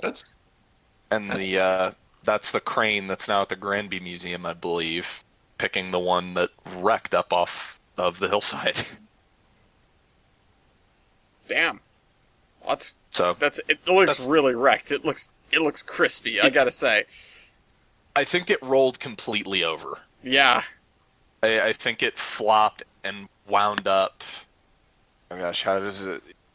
Yeah, I think it wound up drivers pointing east after having rolled 270 degrees over. Oh my god. It went fully, because it rolled off a hillside. It rolled fully upside down and then 90 more degrees. It tumbled down an embankment. And landed on the other side. Yeah. But Which is fortunately, less no a one point was hurt. thing and more just interesting. I thought it was cool. Thankfully, nobody was hurt. Luckily, Somebody no was one probably was hurt. hurt. Also, they have 2 snifters as opposed to the Northern Pacific engines, which just have 1. Got him. Hang on, I got another point for me. I can't. Well, I'll look for a picture of it. But these have 2 bells. There's a bell at the top of the tender. Why do you need 2 bells? Okay, I haven't Going looked backwards? this up. Well, yeah, So I you haven't. can looked ring this in up. that direction. Well, yeah. Okay, I haven't looked this up or anything, but I'm going to take his word for it. One of the guys in our used to live up in Wisconsin and Minnesota, and he's a big DMIR guy. And he I was. thought you were just and going to we say were he's talking- big. He is a big guy, sweet guy though. I love him. But he was talking to us or to me and the kid about DM&IR, brass engines and all this stuff, and they had 2 bells because they'd run the Ortex these, and they back on the dock, the yards and shit, and they would need that second bell because from the front you probably wouldn't be able to hear it. These engines are so long that you cannot hear the bell from the other end. It needs 2 bells. Here is a 360 of the cab inside the DM&IR engine. This is the one in the museum at Lake Superior. You can see the jump seats. Let's see if Such it'll a load. Oh, alright. Also, it has dipsticks? Does it have a cistern under the cab? Dipsticks. That'd be cool. Huh? Yeah, well, look in front of the jump seats against the cab walls. I believe that's a dipstick for checking water level. 91 has one on the tender, like next to the tank leg.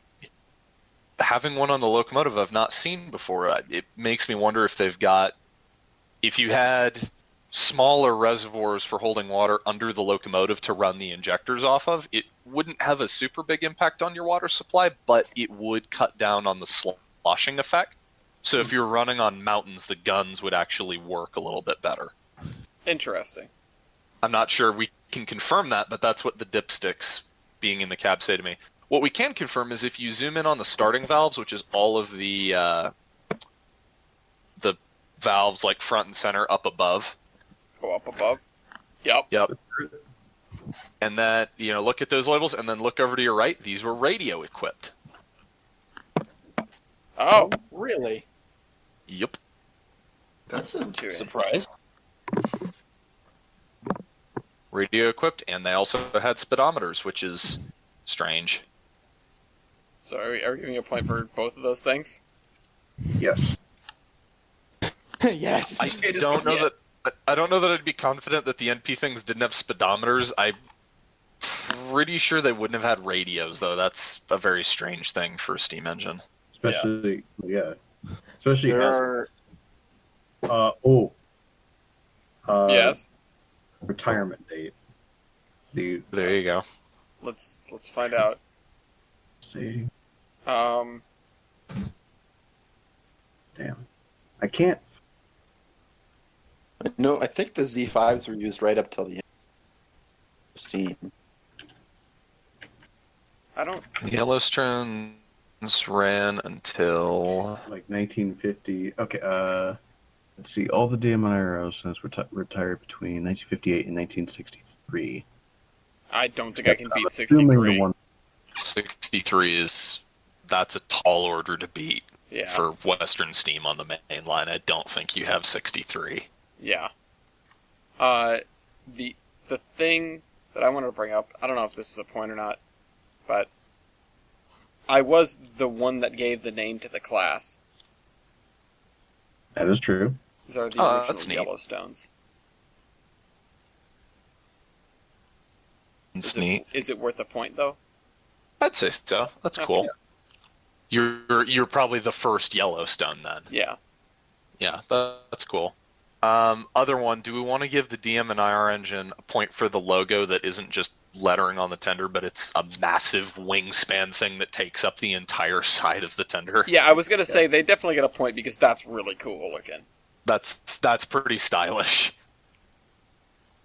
Also, do the NP engines have... I guess they do have trim. It's kind of hard to see in the photos. Yeah, I mean these things look like they were just perpetually dirty. Filthy. Just It's Western Steam, man. completely. Run it. Send. Full send. However, Do we I want to do call have it there? I do have an entire San Francisco apartment in my firebox. Does it We've look got an entire Denver apartment in ours. does it look like just I can't tell, but it looks like he has a lot more sand than I do. It depends on what lost the picture I'm looking at. Oh shit! Wow. Yeah, yeah. You really don't have any sand. I don't have a lot, no. Usually that's a hard one to call. You do have train number boards, though. I was about to say that, so that's 22 to 22. I don't know who I even Do you want to just win. call it there? I don't know who I even want to win. Yeah, sure. I'll call it there. We could just call it there and call it a tie. I don't. Yeah, we both have window shades. Why is my These are headlight both all really the way neat down there? engines. It's not supposed. It's not going to light up anything. Whatever. His is not very high up either. Malaise. Let's see. Yeah. Okay, wait. Well, quick tidbit. Which one was the one that wrecked in the Rio Grande? Oh gosh, can't remember. Well, because it's saying here, they were all retired between 58 and 63, except for 237, which was sold after a wreck. That's probably the it. one. Wait, what happened to it? They sold it to where? During 1943 to 44, as many as 12 Yellowstones were operating on the DNRGW, Great Northern, and Northern Pacific under lease. Really, I didn't know that. Wait a minute. Where they were highly regarded. In fact, the DNRGW telegraphed the DM and IR with the claim that the Yellowstones were the finest engines ever to run on the Rio Grande. But that doesn't mention the wreck. Yeah, it doesn't say anything about the Rio wreck. Grande. That's a real That's a high real praise. That is really from high any praise. railroad. To telegram another railroad and say, hey, these engines we're borrowing from you are the nicest engines we've ever had, that's... That's like a hell of a dick move to your own engines, though. Yeah. 224 was the one that rolled. February 7th, 1943, Denver and Salt Lake Wrecker comes to grips with the front end of Mesab Road 224 at Fireclay after runaway while in Rio Grande employ. Looks pretty rough, doesn't it? It looks What like it was happened just to, cooked afterward. Like it rolled Yeah. over into a fire. And then sat there a while. Yeah. It's rough. The crew survived. Well, that's good. The crew survived, and it was a technical flaw of the DM and IR engines that I guess really didn't matter on the Masabe, but mattered out here. The reason it ran away is they lost the air, and the power reverse was air actuated. So when they lost all the air for the air brakes, they couldn't throw the locomotive in reverse to try and slow it down with, And it just... It just ran away. So the crew was like, well, there's nothing we can do. They went and hid in the gangway between the tender and the locomotive and just rode it out. I'm amazed it made it as far as it did, quite frankly. If it survived that curve, it might have done all right on Big and Little 10, and then it would have just rolled to a stop. It just rolls all the way into Denver. It would have made it most of the way to Denver and just come to a stop. Or Can I would have give, piled into the front of something else. is it a style point if your locomotive has been made outside of brass? Oh yeah, wait, do we have mass-produced models of either of these? Yes. Yeah, the DM and MPA IR are the mass produced. So was the DM and IR, or the not the DMIR. The Northern Pacific Z5 was mass produced by MTH and O-Gauge. Was Do it? we have So was the DMNIR engine. do we have trains Kinda- models of either of these? Yeah, both have been mass produced. I don't know. Paul's Trains did a model of the Yellowstone engine. It doesn't count. It's garbage. Yeah, Doesn't count Garbo. Are we still holding that tie? We're still at 22-22. Let's just call it. Let's all right, call it. all right. Let's cast the votes. Yeah. What engines are? Oh damn it! What? We'll preserve the tie. There was one that I saw a while ago that I just didn't call. Okay. Well, I want to know what it was, but let's Yeah. cast the votes. I'll start, I guess. Yeah. Go ahead. I'm gonna cast my vote for the Z5 because I'm a Northern Pacific simp. Because you would like to live in that firebox.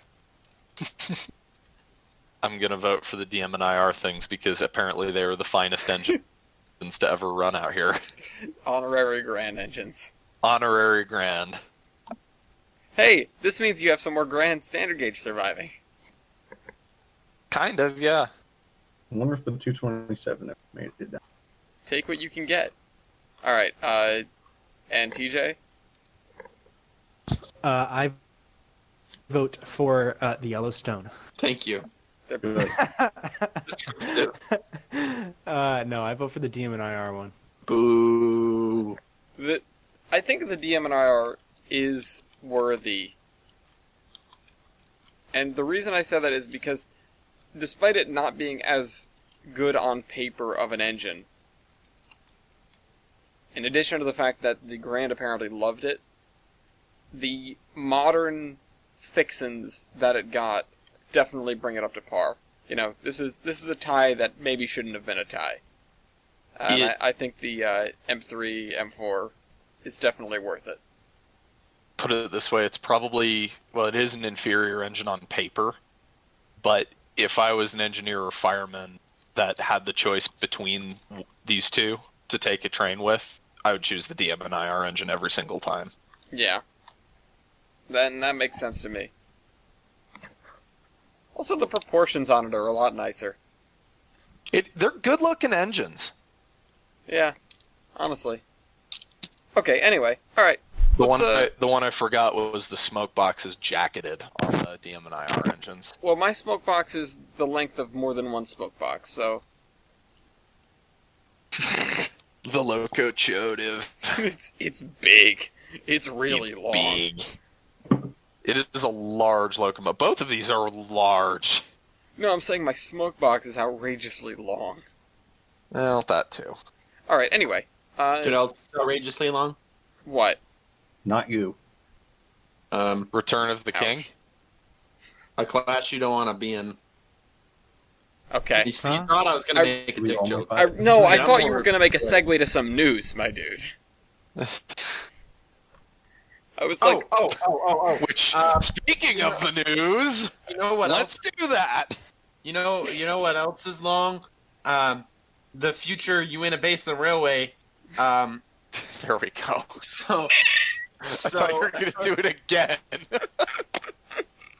so an article from Railsman and Railroad was published about a little while ago that basically just talked about the potential environmental impacts of something outrageously large as the Uinta Basin, and it is the Uinta Basin Railway.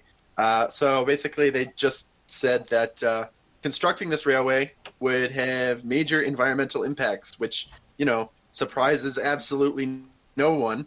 Do they describe what they are? Or do they just say major? They just said major environmental impacts. Description. They gave, Journalism so- 100. yeah. Basically, they talked about the Uinta Basin Railway, which I'm not going to get into, because I've talked about it about 90,000 times. But they included some really cool concept art for the railroad, which is nice and cool, and I'm going to link some of those images in the chat.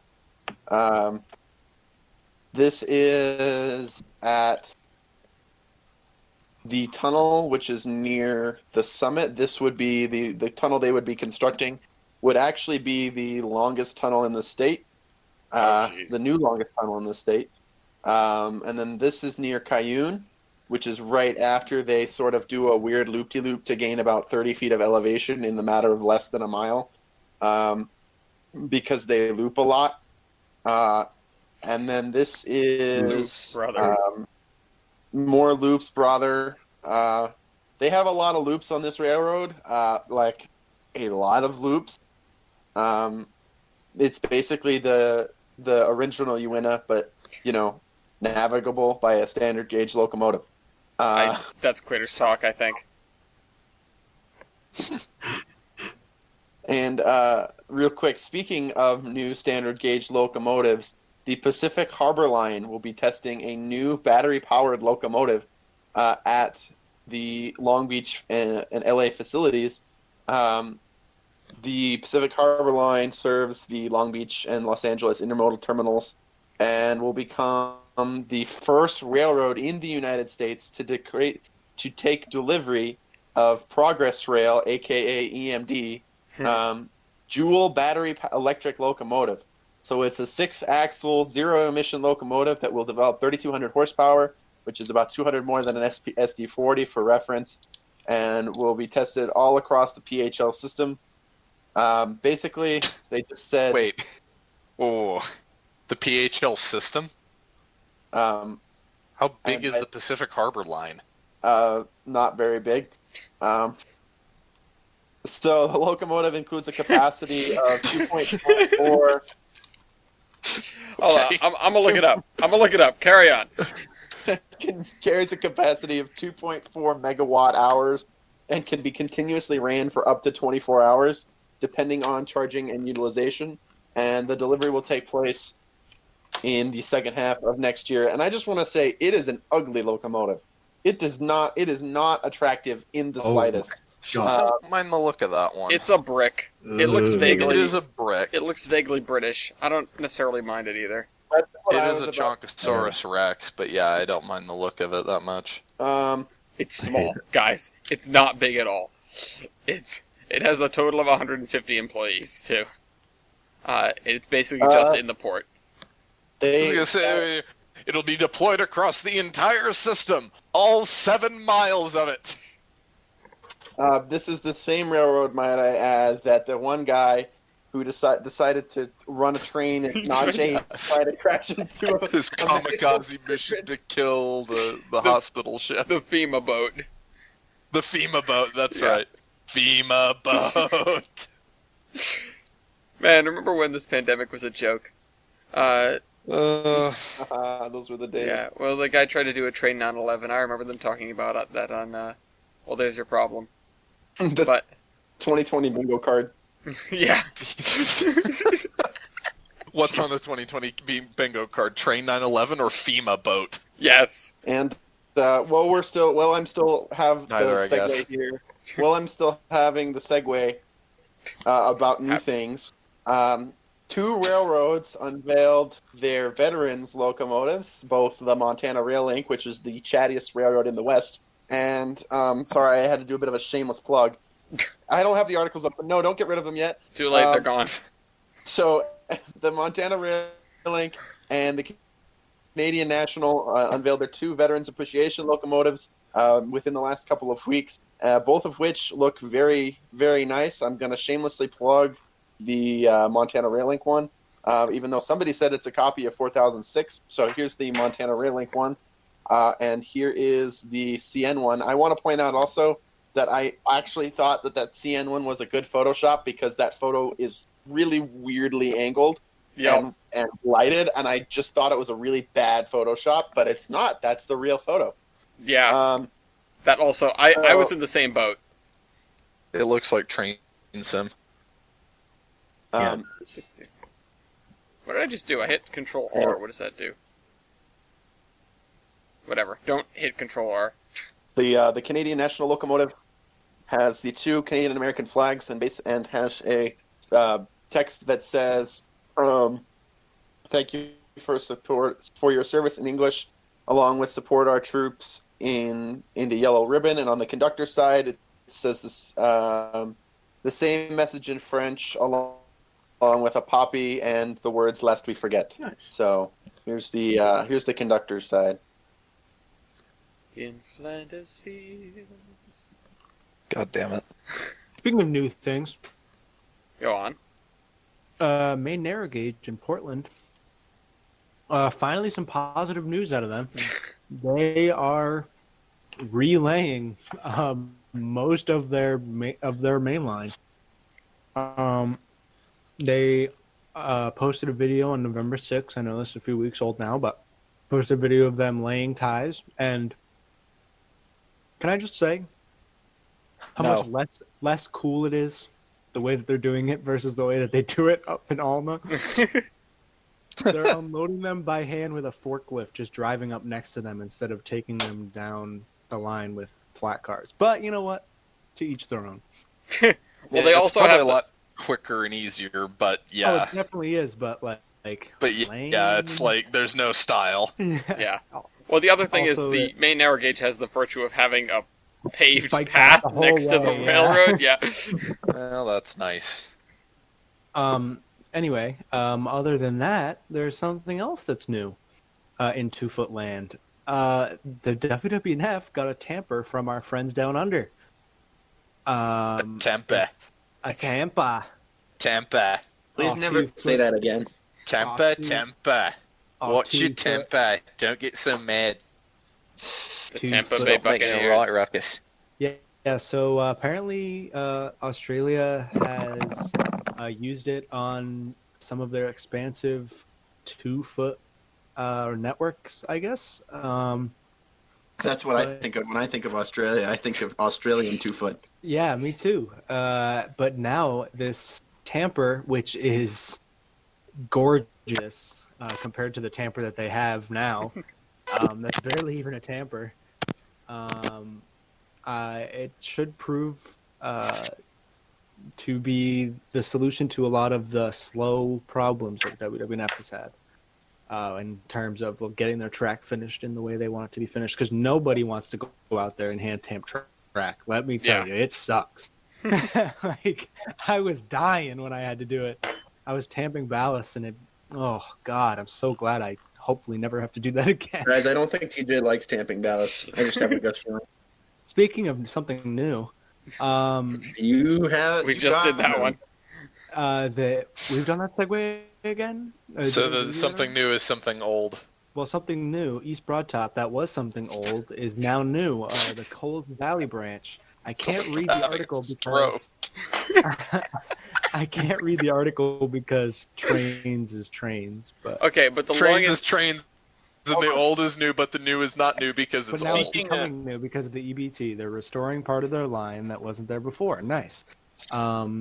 Speaking of something Wait, new, wait. How do you restore something that wasn't there before? What?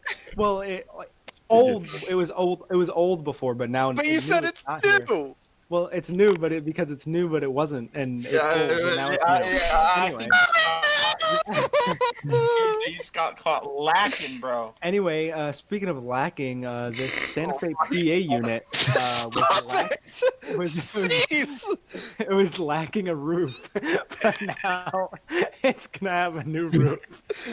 Wait, is it a new roof or an old roof? Metal moves, and if it doesn't move, it'll get red hot, and then it'll move.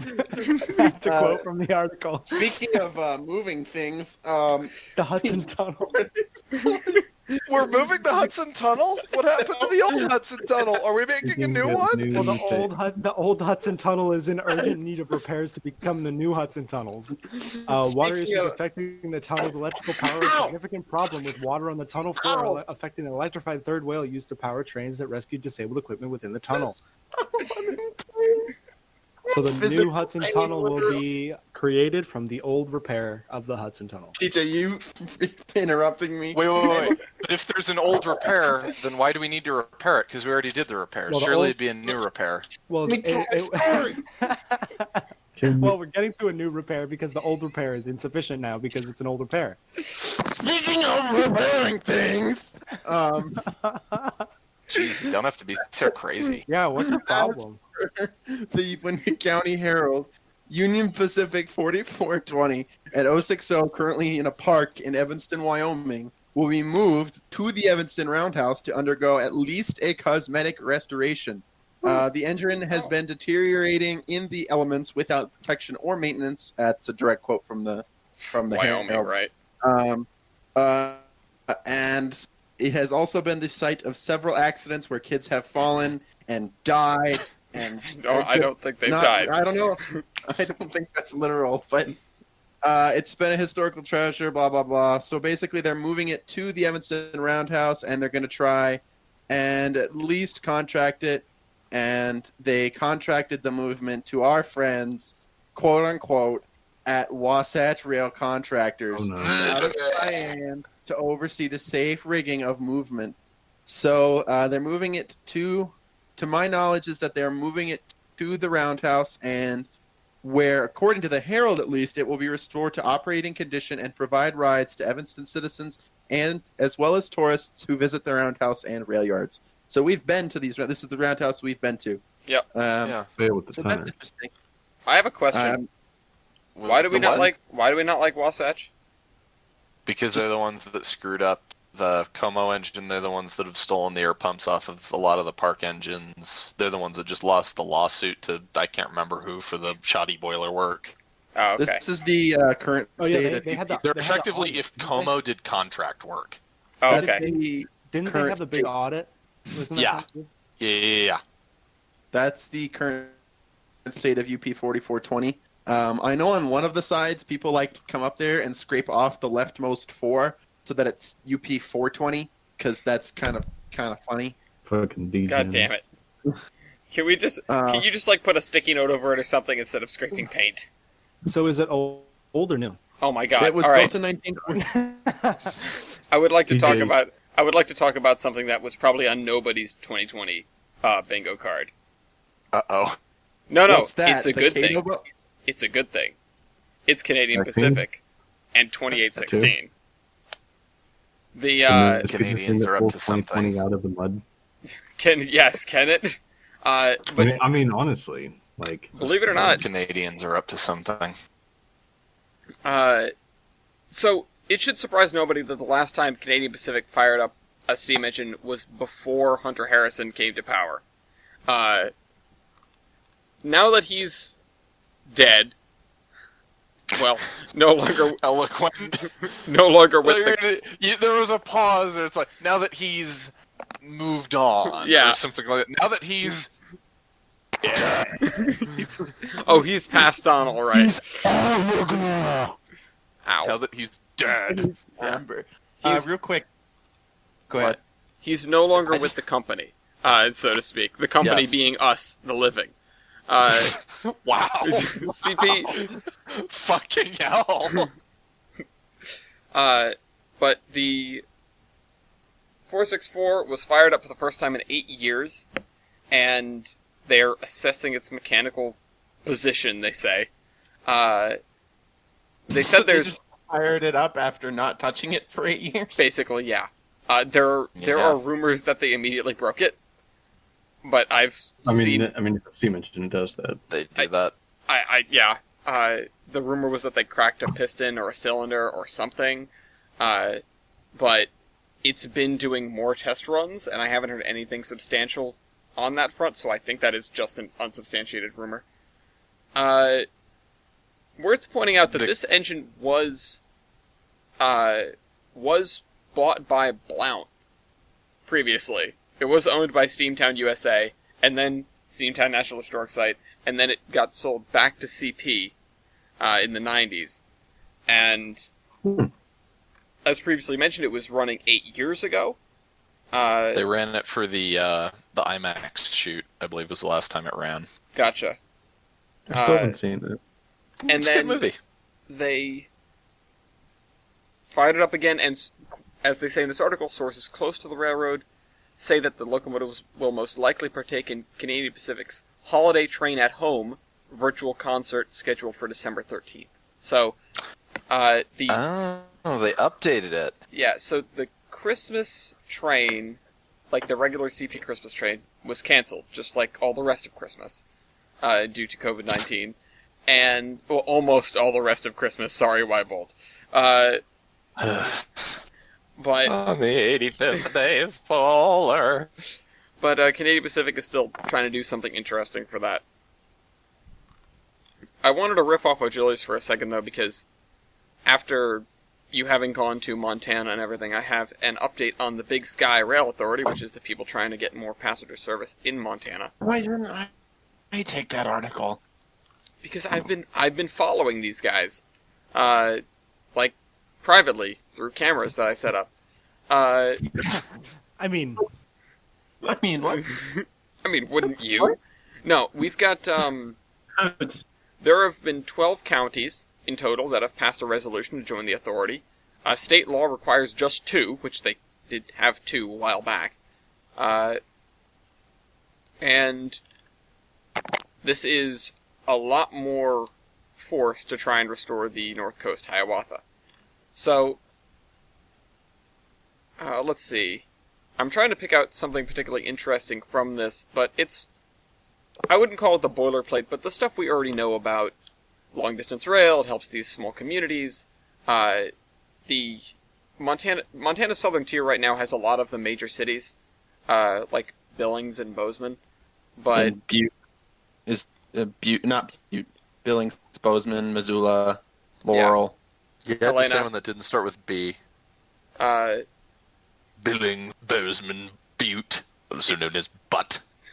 the goal is to originate the train in Chicago and end it in Sandpoint, Idaho, where people would be able to continue on the Empire Builder. But they are basically saying we're starting from scratch with their planning, and again, there's a lot of positive momentum here, it seems like. Of Do you course, know? Oh, go ahead. we're still in before any sort of major studies or whatever, but it's good news. And it's not the only major passenger rail news out there, and this is even before I get to the Foamer in the White House, or that will be in a few months. Pennsylvania is currently trying to get a second Pennsylvanian, second Pittsburgh to New York City train, which currently they have one a day, the Are Pennsylvanian. they trying, or did they get it? They're trying. And this is the state trying to do it. So this isn't Amtrak. This isn't, any sort of larger body. This is Pennsylvania, which Pennsylvania having the Keystone Corridor is a pretty train-happy state. And they've already done... they've done a portion of the evaluation. They're working with Norfolk Southern, of course. Norfolk Southern did not comment for this article, but there were virtual hearings.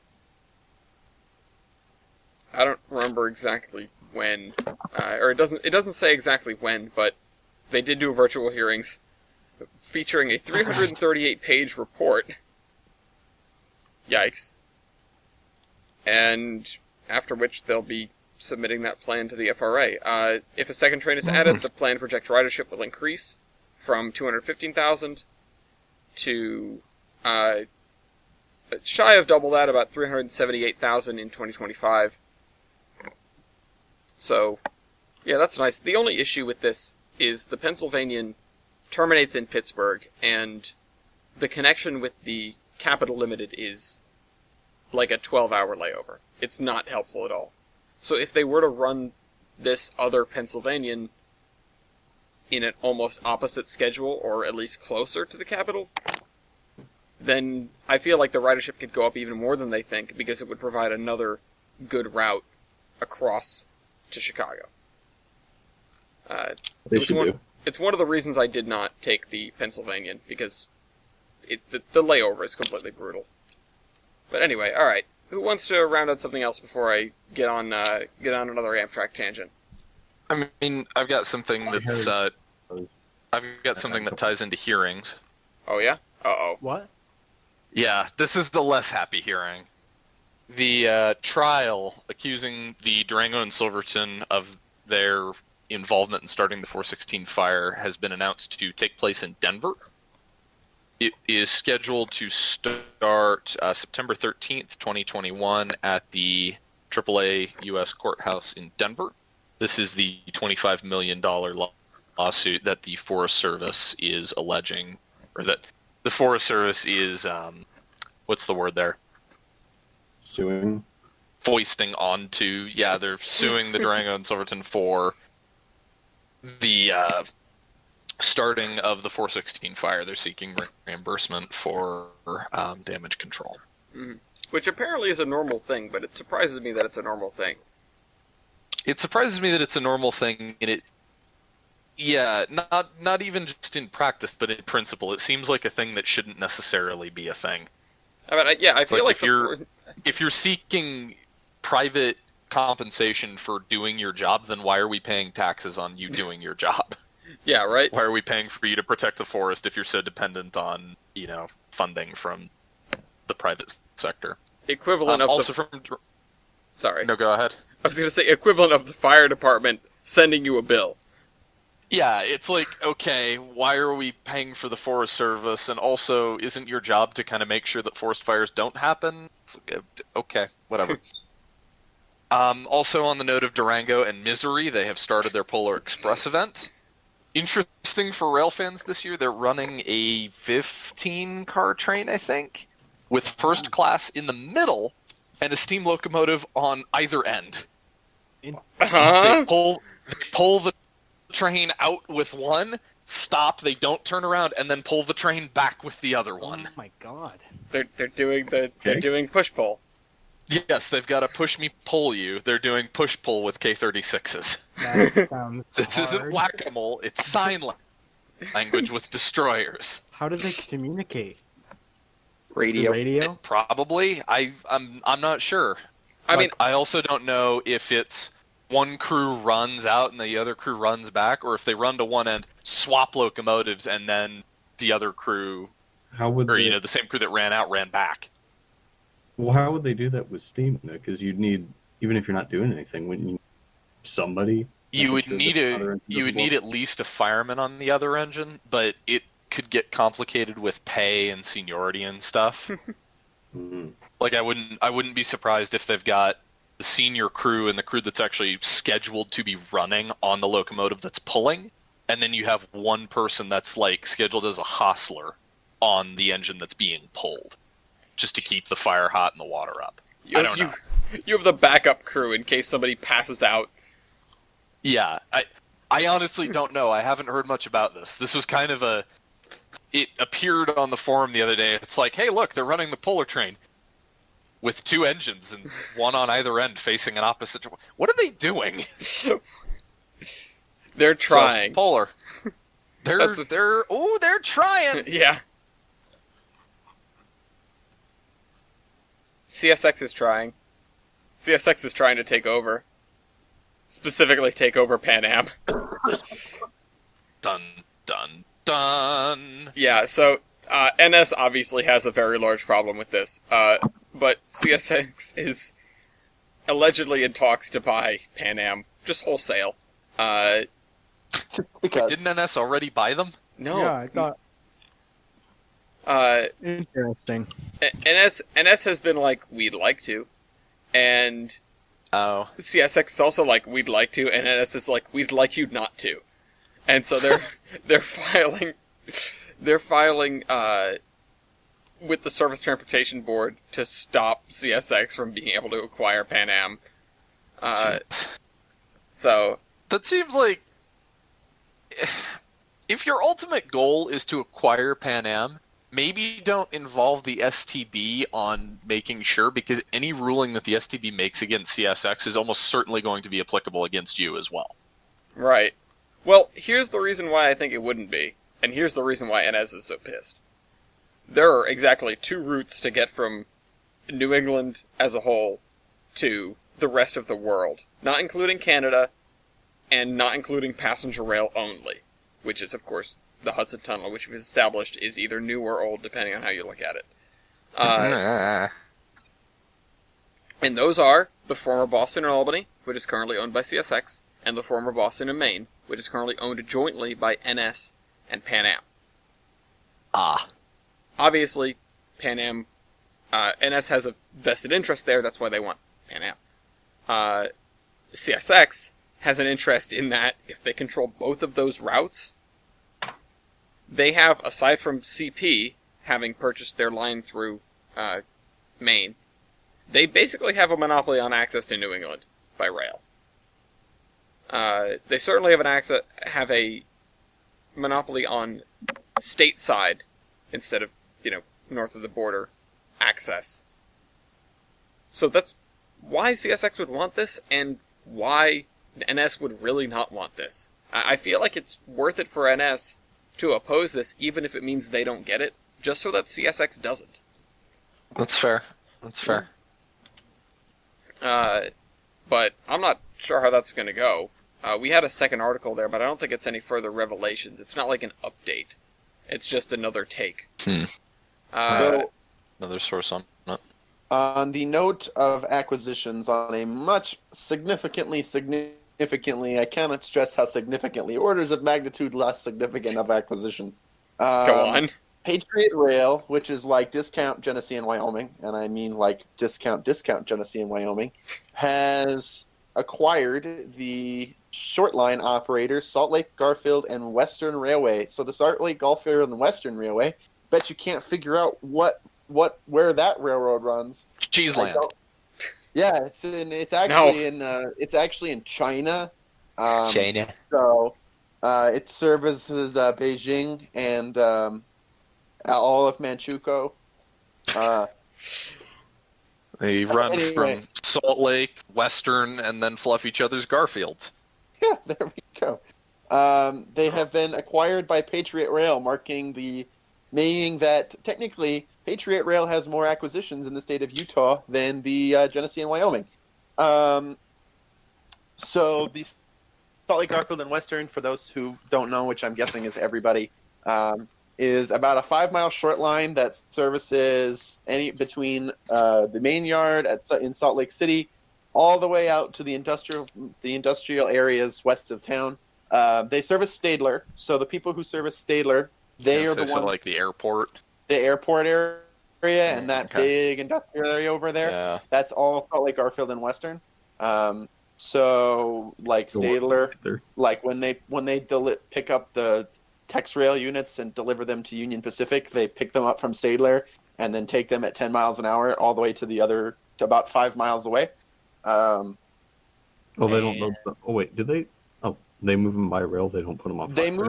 They move the car bodies, and they don't move them as a unit by rail. They put the car body, like when they shipped out the Caltrain units for a while, they just put the car body on a flat car, and then put the wheels and everything on another flat car, and then just trucked it out there. They did it one at a time. Yeah, so because they have acquired this, Patriot Rail actually has more holdings in the state of Utah than Genesee and Wyoming, because Patriot Rail is also the owner of the Utah Central, which is also a small short line in the Ogden area. Mm-hmm. What about the Which Utah is Belt? interesting. Oh, here we go. Now he's going to go into it. I'll go into it after the podcast. I'll spare you all. But since models were mentioned, actually, I have a little tidbit of something. Cato has decided to hop into the vibe of election season and voting. I love and democracy. have decided that they are going to be Emperor Palpatine in episode 3, talking about how he loves democracy. Thanks for the quote, Ellis. You're welcome. They have a petition and a poll /forward, whatever hell come active, that will be active until the end of the year, where you can decide what their next HO product is. So, it is currently between an EMD E5A, which I don't think has been made, an HO scale, CB&Q, Pioneer's Effer 3-unit set, Yes. an HO scale. I don't know why I'm saying HO scale every time. Obviously, it's HO. An HO, as I say it again, an EMD SD38-2, which is okay, an SD70 Mac, an AC44, Ew. a generic Gevo, Ew. especially you, an SD70 Ace, not Azu. Ew. Uh, Well, the Siemens ALC 44 Charger, the long distance version, though, not the one that Bachman just made. Ooh. I mean, Oh. And then I thought you were being real, and I got excited. Why?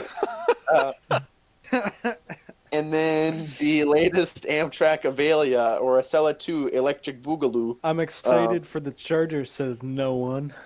I mean, that's what I voted for. Besides the Zephyr, definitely, and sort of the Avelia, I cannot Yeah. describe how overwhelmingly bored I am with every single one of those choices. Well, you know what? Why I I couldn't cannot picture describe what how, half of those things are because they're so obscure and dull. I cannot describe how overwhelmingly bored I am with you. So how does that feel, huh? Well, I mean, Good. that's fair. I am boring, so... you know what Kato should make?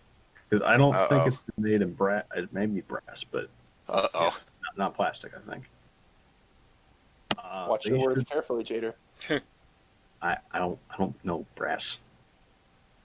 Anyway, That's grass. they should grass. make what the Monticello Railway Museum just got. That would be the EMD RS 1325.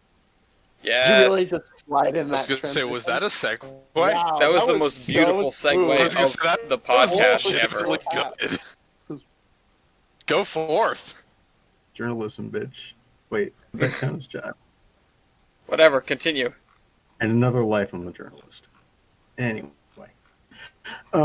so as of I believe last week, there's no date on this article. Oh yeah, November 14th. Yeah, so last week, pretty much. The Monticello Railway Museum got 2 new locomotives, and it gives me another excuse to get out there.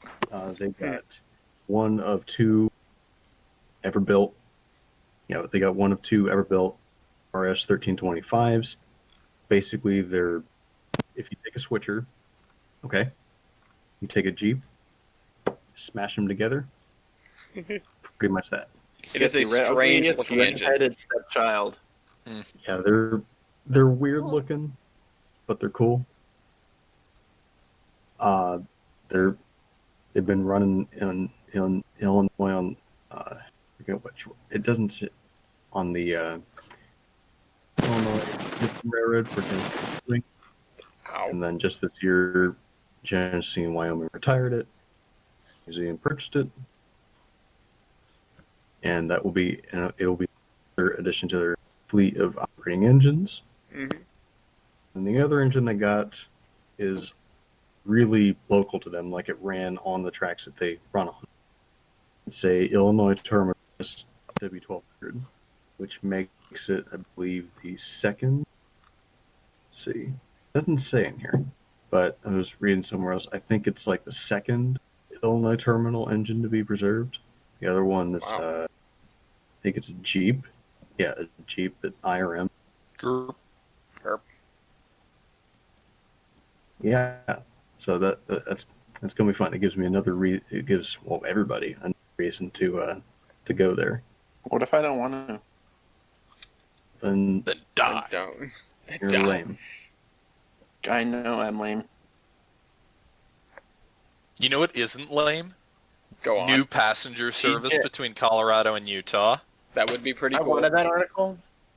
Well, stuck it. Shuck it. Okay. Don't threaten me. Shuck it, Trebek. Oh, Oh, now I'm sad again.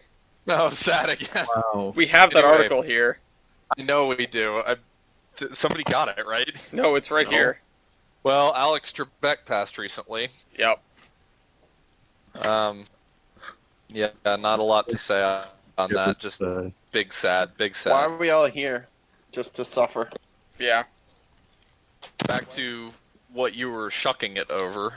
The Rocky Mountaineer is to launch a Colorado to Utah route in 2021. This is kind of surprising news.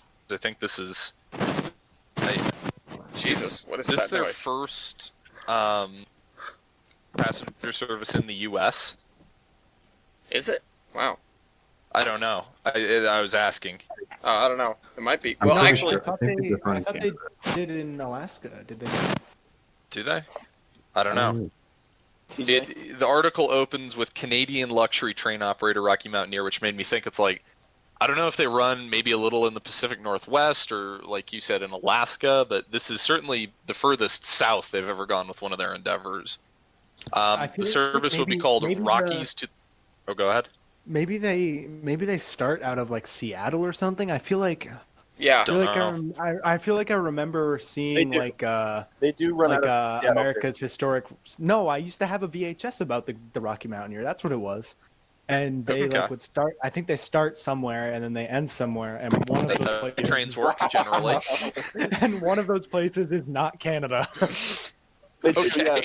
They start in They Seattle. start somewhere and end somewhere that isn't there. Well, you know what? I'm smarmy about it, and that's how trains work. That's not how my trains work. So Hey, your Sure. trains go boop boop boo in a circle. Okay, I Yeah. wanna hear it. Anyway, the service will be called the Rockies to the Red Rocks. It'll be a 2-day trip between Denver and Moab, Oh, Utah, I with an get it. overnight. I get it. It's funny. You get it? You he gets it, guys. I will interject briefly here and say that it is not likely to go all the way between. With an over. Is that me or is he No, dying? he just cut He out. died. Oh. No, I didn't cut out. I just shut up because I was interrupted. Oh.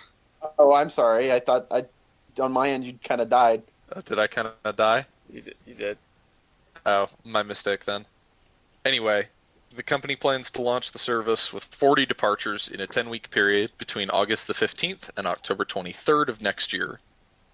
Blah, blah, blah. 2-day packages will start from $1,250 per person, plus Wow. tax.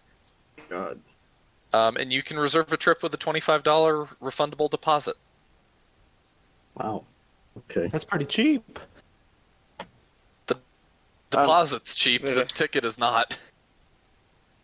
I will briefly interject here by saying that the train probably will not go all the way between Denver and Moab because Moab lacks passenger capability, considering the only rail line accessing Moab is a little itty-bitty branch line.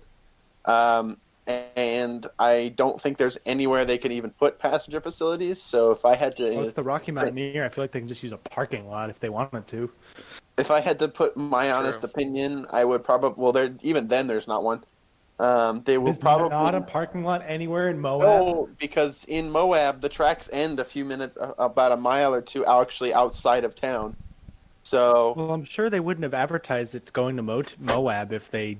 Well, because you can bus. So what I hypothesize they'll do is that they're going to take the train will only run between Denver and either Junction or Green River. That's where the nearest passenger facilities are in Green River. And then the passengers will then get off and be bused to Moab. Now, if they run on the Moab branch, that will probably be the most scenic section of the ride because, holy crap, that branch is Well, that's amazingly... what I'm saying. I feel like that's the whole point. And they have advertised as working with tourism organizations, hotels, and tour operators on packages that include tours, activities, and stays in Denver and Moab. It seems... I get what you're saying, and I wouldn't doubt that buses play into it somehow, but it seems odd to advertise a passenger train from Denver to Moab if the passenger train stops as far as Green River. That's what, 3/4 of the way? That's not like just a couple miles out of Moab. That Moab is that's a little ways. I mean, That's a good ways to miss. If they do take the train, well, Highway 191 parallels the branch basically the whole way. So on a bus, you would still get the exact same scenery, but But it would suck way more. Moab. it would suck way more. The branch line ends at the Potash mine, about a mile outside of town. Potash mine, about a mile outside of town. So I guess if they wanted to end it at the Thank you, TJ. Potash mine, they probably could. Potash. Oh, that's the mine I want to go to. Actually, no. That sounds awful. TJ, are you in your Are bathroom? you echoey? No. He did sound really I feel echoey like you for a have minute. an echo filter. No, I don't. Where were you then? TJ is a god. But the I'm Moab not in the branch bathroom. is very scenic because you're literally it's like you're right up on Red Rock the entire time. Moab. Shut up, TJ. Nobody even loves you. Ouch. Wow. Except for me. I love love it. See the unseen West. Way to turn it around, Their Achilles. shtick. Yeah, thanks, buddy. Appreciate it. Let's turn Amtrak around. Anyway, Did you want to cover more about the Rocky Mountaineer? no, that's about all I've got. Okay, I was going to say let's turn something else around. Because it's time. It's time to talk about the guy. Amtrak Joe. Who he is allegedly called by the New York Times. I don't think I've ever heard him called that, but I guess he's Amtrak Joe. So... Who's Amtrak Joe? Sleepy Joe. Yeah. Oh, gotcha. So you say Amtrak Joe, and I'm picturing some guy sleeping in a shopping cart in Brooklyn. Yeah. Amtrak Joe, is this a local thing, or...? No. So, the results of the election are not completely certified yet, but it's pretty clear what's going to happen. And as many pundits have already pointed out, this could be very good news for Amtrak. As the New York Times mentions in its article here, COVID has led to drops in revenue and ultimately led to a cutback in long-distance trains and furloughing of over 2,000 workers. In fact, more about that amount of furloughed workers could be more than doubled if they don't get the funding they need by the end of December. So, Biden likes trains. He likes trains a lot. And he used to take Amtrak to work effectively, and he kicked off his first presidential bid from the back of an Amtrak train, and he took an Amtrak train across Ohio and Pennsylvania this past election cycle. So, with the oddly named Build Back Better Express, he's What? Yeah, I don't know. Hey, at least he has a physical train. But I just wish I had some physical touch. okay. Is that a sniffing joke? No, it's just O'Gillies being O'Gillies. I feel like it's a sniffing joke, and if not, I'm making it a sniffing joke. You can make it a sniffing joke, that's fine. But, like I said, it could be very good news for Amtrak. And there's another article here saying basically exactly that. That on top of the Hudson River tunnels, which may finally get the funding they need. And Amtrak's self-promotion, as mentioned earlier, with the 20 years of Acela, which I have a revelation to expose if we have the time. Live already knows what it is. About the not Avelias. Amtrak may finally be getting the leg up it needs as the Surface Transportation Board, I believe it was the STB, it was the FRA, has ruled that the freight companies are in fact responsible for keeping Amtrak on time, and if trains are more than 15 minutes delayed, more than 80% of the time, there will be fines, allegedly. There will be consequences! Yeah. I mean, I sure hope so anyway. Yeah. It's about time, really. Mm-hmm. We're, 50 years into Amtrak? Yeah. No, next year. Yeah, almost 50 years. And maybe Next year will finally... be 50 years of Amtrak.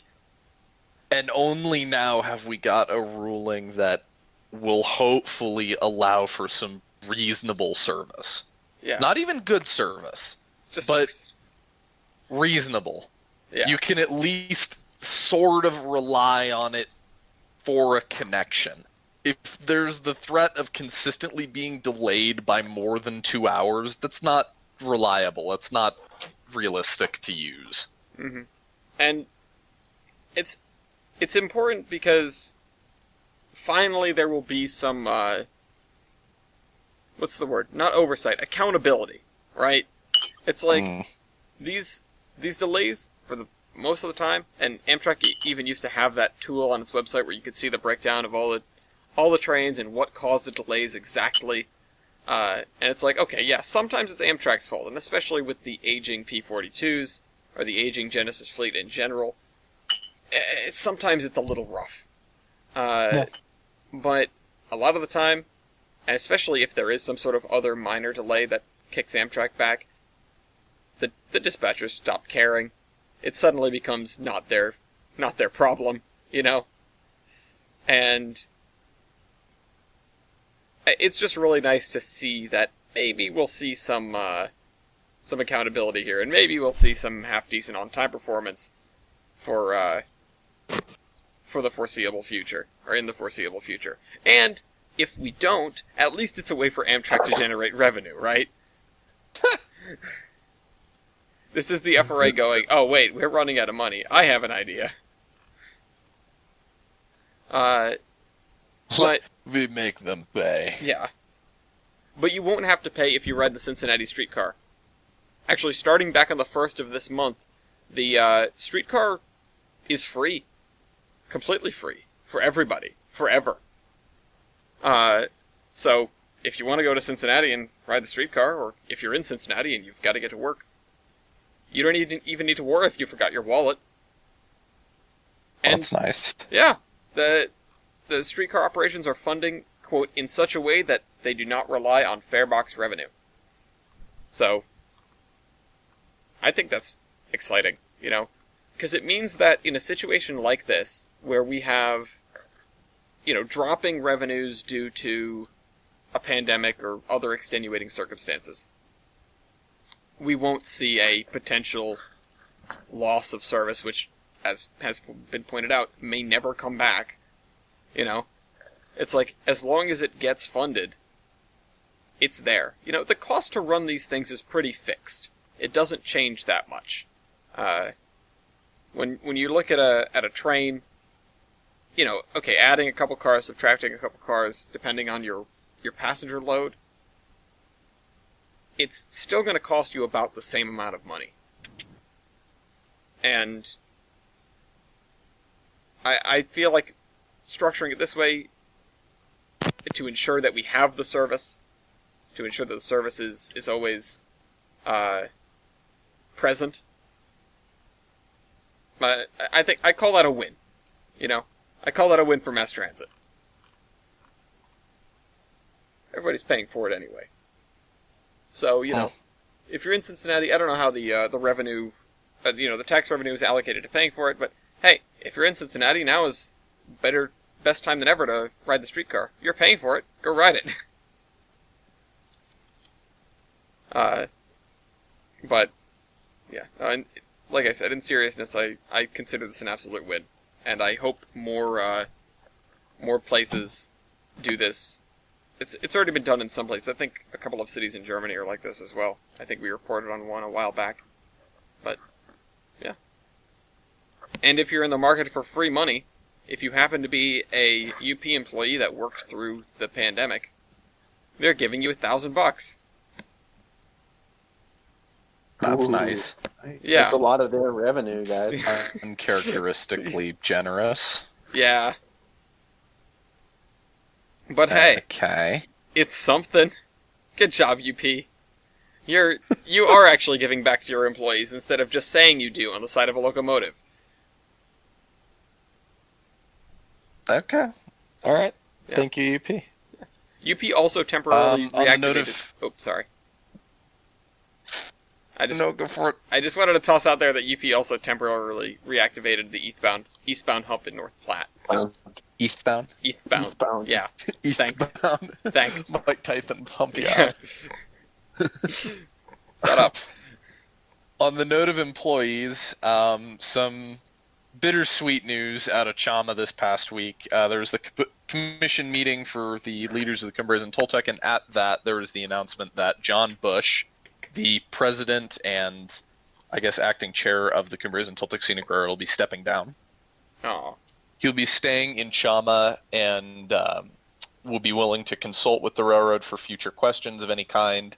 But yeah, he has led the railroad through some really good times and some really hard times, and I think has done a really good job of it. So he can now enjoy a well-earned retirement with his wife running a Victorian bed and breakfast in Chama. That's like something out of a Hallmark movie. I know, yeah, it's really cutesy, and I love it. They're running a Victorian bed and breakfast. He actually had they have the recording from the commission meeting because it's a Zoom call on their website, and his announcement and his little speech is actually really touching. So, Aw. if that's something that interests you. I mean, if you want to link it, I'll put it in the cargoes. Okay, we'll see. All right. Anybody else got any news they want to cover before we round out the show here? No, sir. Jader's probably I'm quiet. good. He's probably asleep. He's asleep. I'm getting close. I go to. I have news. Well, actually, wait. I really only have one piece of news that I want to cover now. The rest Okay. of it can wait. So, I think I mentioned this last time I was here. I'm not sure. But the Save the Chessie campaign. This is the fundraising effort that the Cincinnati Scenic Way has created to save a former Chessie GP30. And as of, I believe, Friday, they saved it.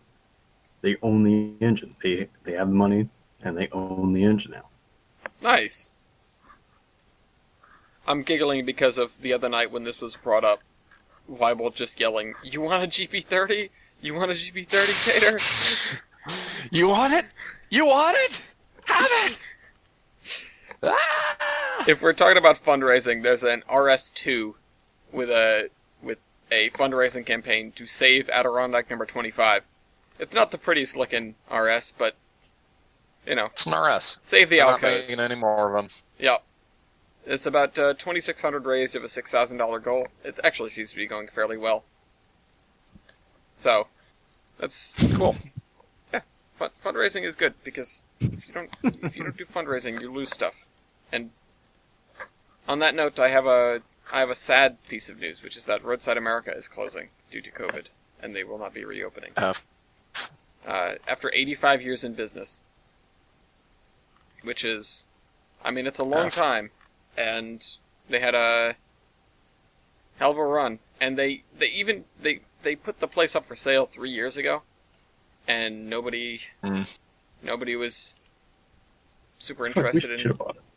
Yeah, but they're going to be auctioning off everything: buildings, bridges, figures, animations, probably whole chunks of the layout. It's a shame. Sad face. Yeah, but I kind of want. I mean, I've never really even heard of Outside America until this, but I might try to get something. Yeah. I've heard the name. I've heard that it is Yeah, I've heard that it is a famous thing, and it's like, oh well, there it goes. Why have the Yeah. foxes moved up?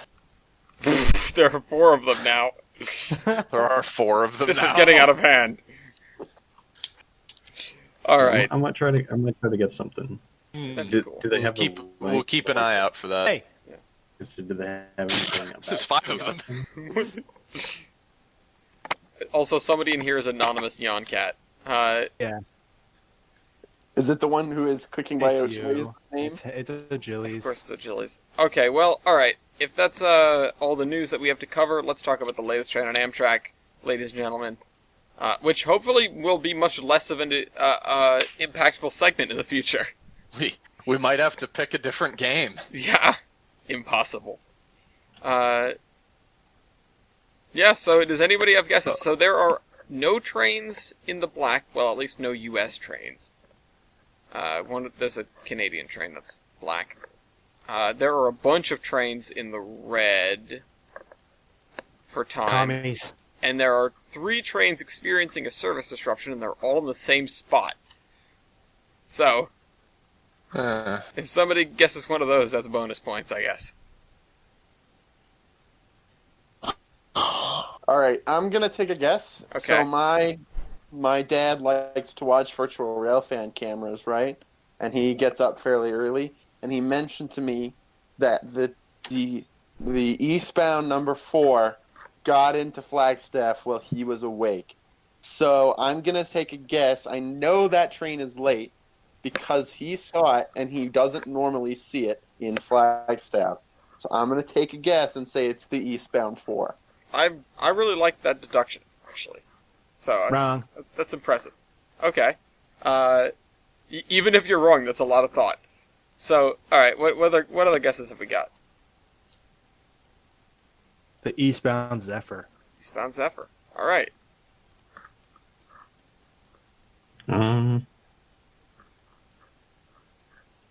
Fuck it. Eastbound Capital. Eastbound Capital Punishment. Let's see. Northbound Lakeshore Limited. Ooh. Northbound Lakeshore Limited. The Lakeshore Limited does run east-west, but that's unimportant. Westbound. The Lakeshore one in Limited. Chicago. Yeah. All right. So the Lakeshore Limited is 13 minutes late. Damn. It's pretty reasonable. The Capital Limited is 12 minutes late. Also pretty reasonable. The Jader, you just can't catch a break today. I'm sorry. The California Zephyr to Chicago is on time. Ah, that's a first. Believe it or not, it actually just left Denver. Or well, a little while ago. Are they on time? They were on time. I guess that would be right. Yeah. Yeah, it's Feels so much later than it is. they're almost in Fort Morgan. Okay, so yeah, they probably left an hour ago or so. I'm just wicked zoomed out on the map, but just south of them, Did I get it? somewhere Actually? outside of Trinidad, is the latest train on Amtrak, the Southwest I Chief got it. number 4. Let's go. Sweet. At 2 hours and 24 minutes late, they just made it over the Raton Pass. Goodbye semaphores, I guess. I actually won? Yeah, good Damn. job. And you didn't cheat this time. Didn't think that much thought would actually pay off. I thought it was gonna come back and eat me in the ass, but I guess not. Honorable. Bite you in the ass. Honorable. Bite you in the ass. Very, very different things. No, he meant what he said. I know. Honorable mention is the Crescent at 2 hours and 7 minutes late, and the Empire Builder at an hour and 48 minutes late.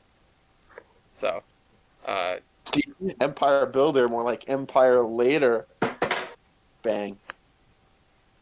And with that, we move to yeah. termination. All right. Yeah. Well, we'll wrap. Yeah. Let's wrap things up there. Weibold, what have you got? Wish me luck with Polar. Wish us all luck. Everybody around the country that is involved with Polar Express, Christmas trains, North Pole Express, Santa specials, everything else. Good luck, stay safe, Godspeed, and here's to you.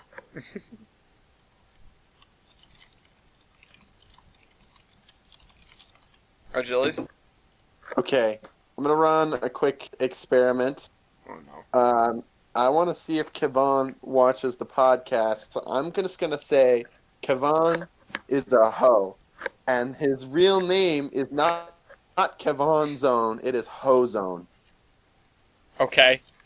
Kevon, if you watch this, I want you to call me a hoe in the Discord DM.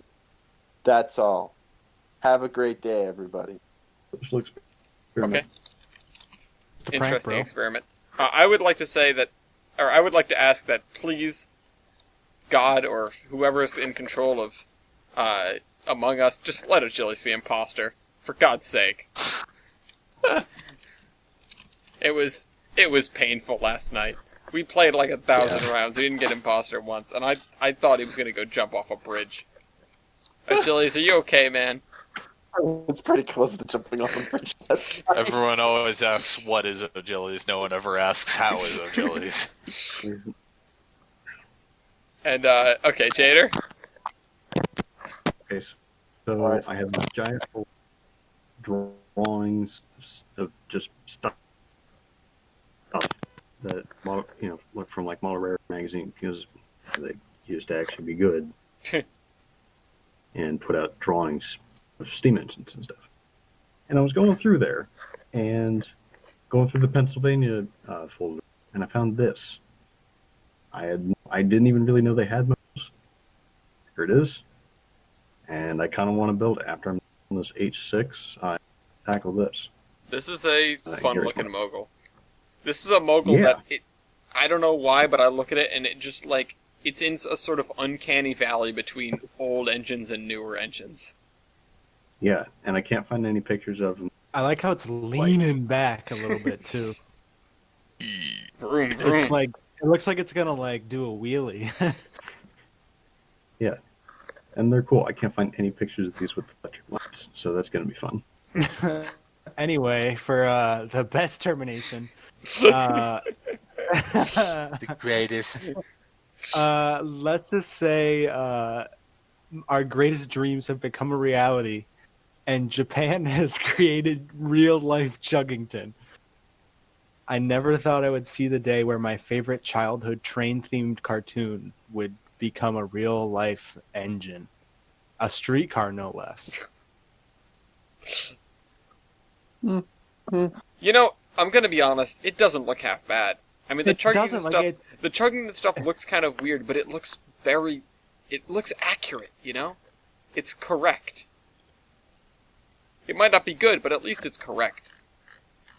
It I is mean, true to the show, Yeah, even exactly. I if was the gonna show say. is kind of the. Yeah, I don't like the show, but it's cool that they like so perfectly made the. It is a face. very faithful recreation. Yeah. Yeah. It looks like Look, they yeah, did a great. it's kind of a tangent. I feel like it's easier because it's a streetcar. Yeah. Yeah. Well, yeah. You can. Because it's pretty much just a square that you can put anything on the front or back of. Yeah.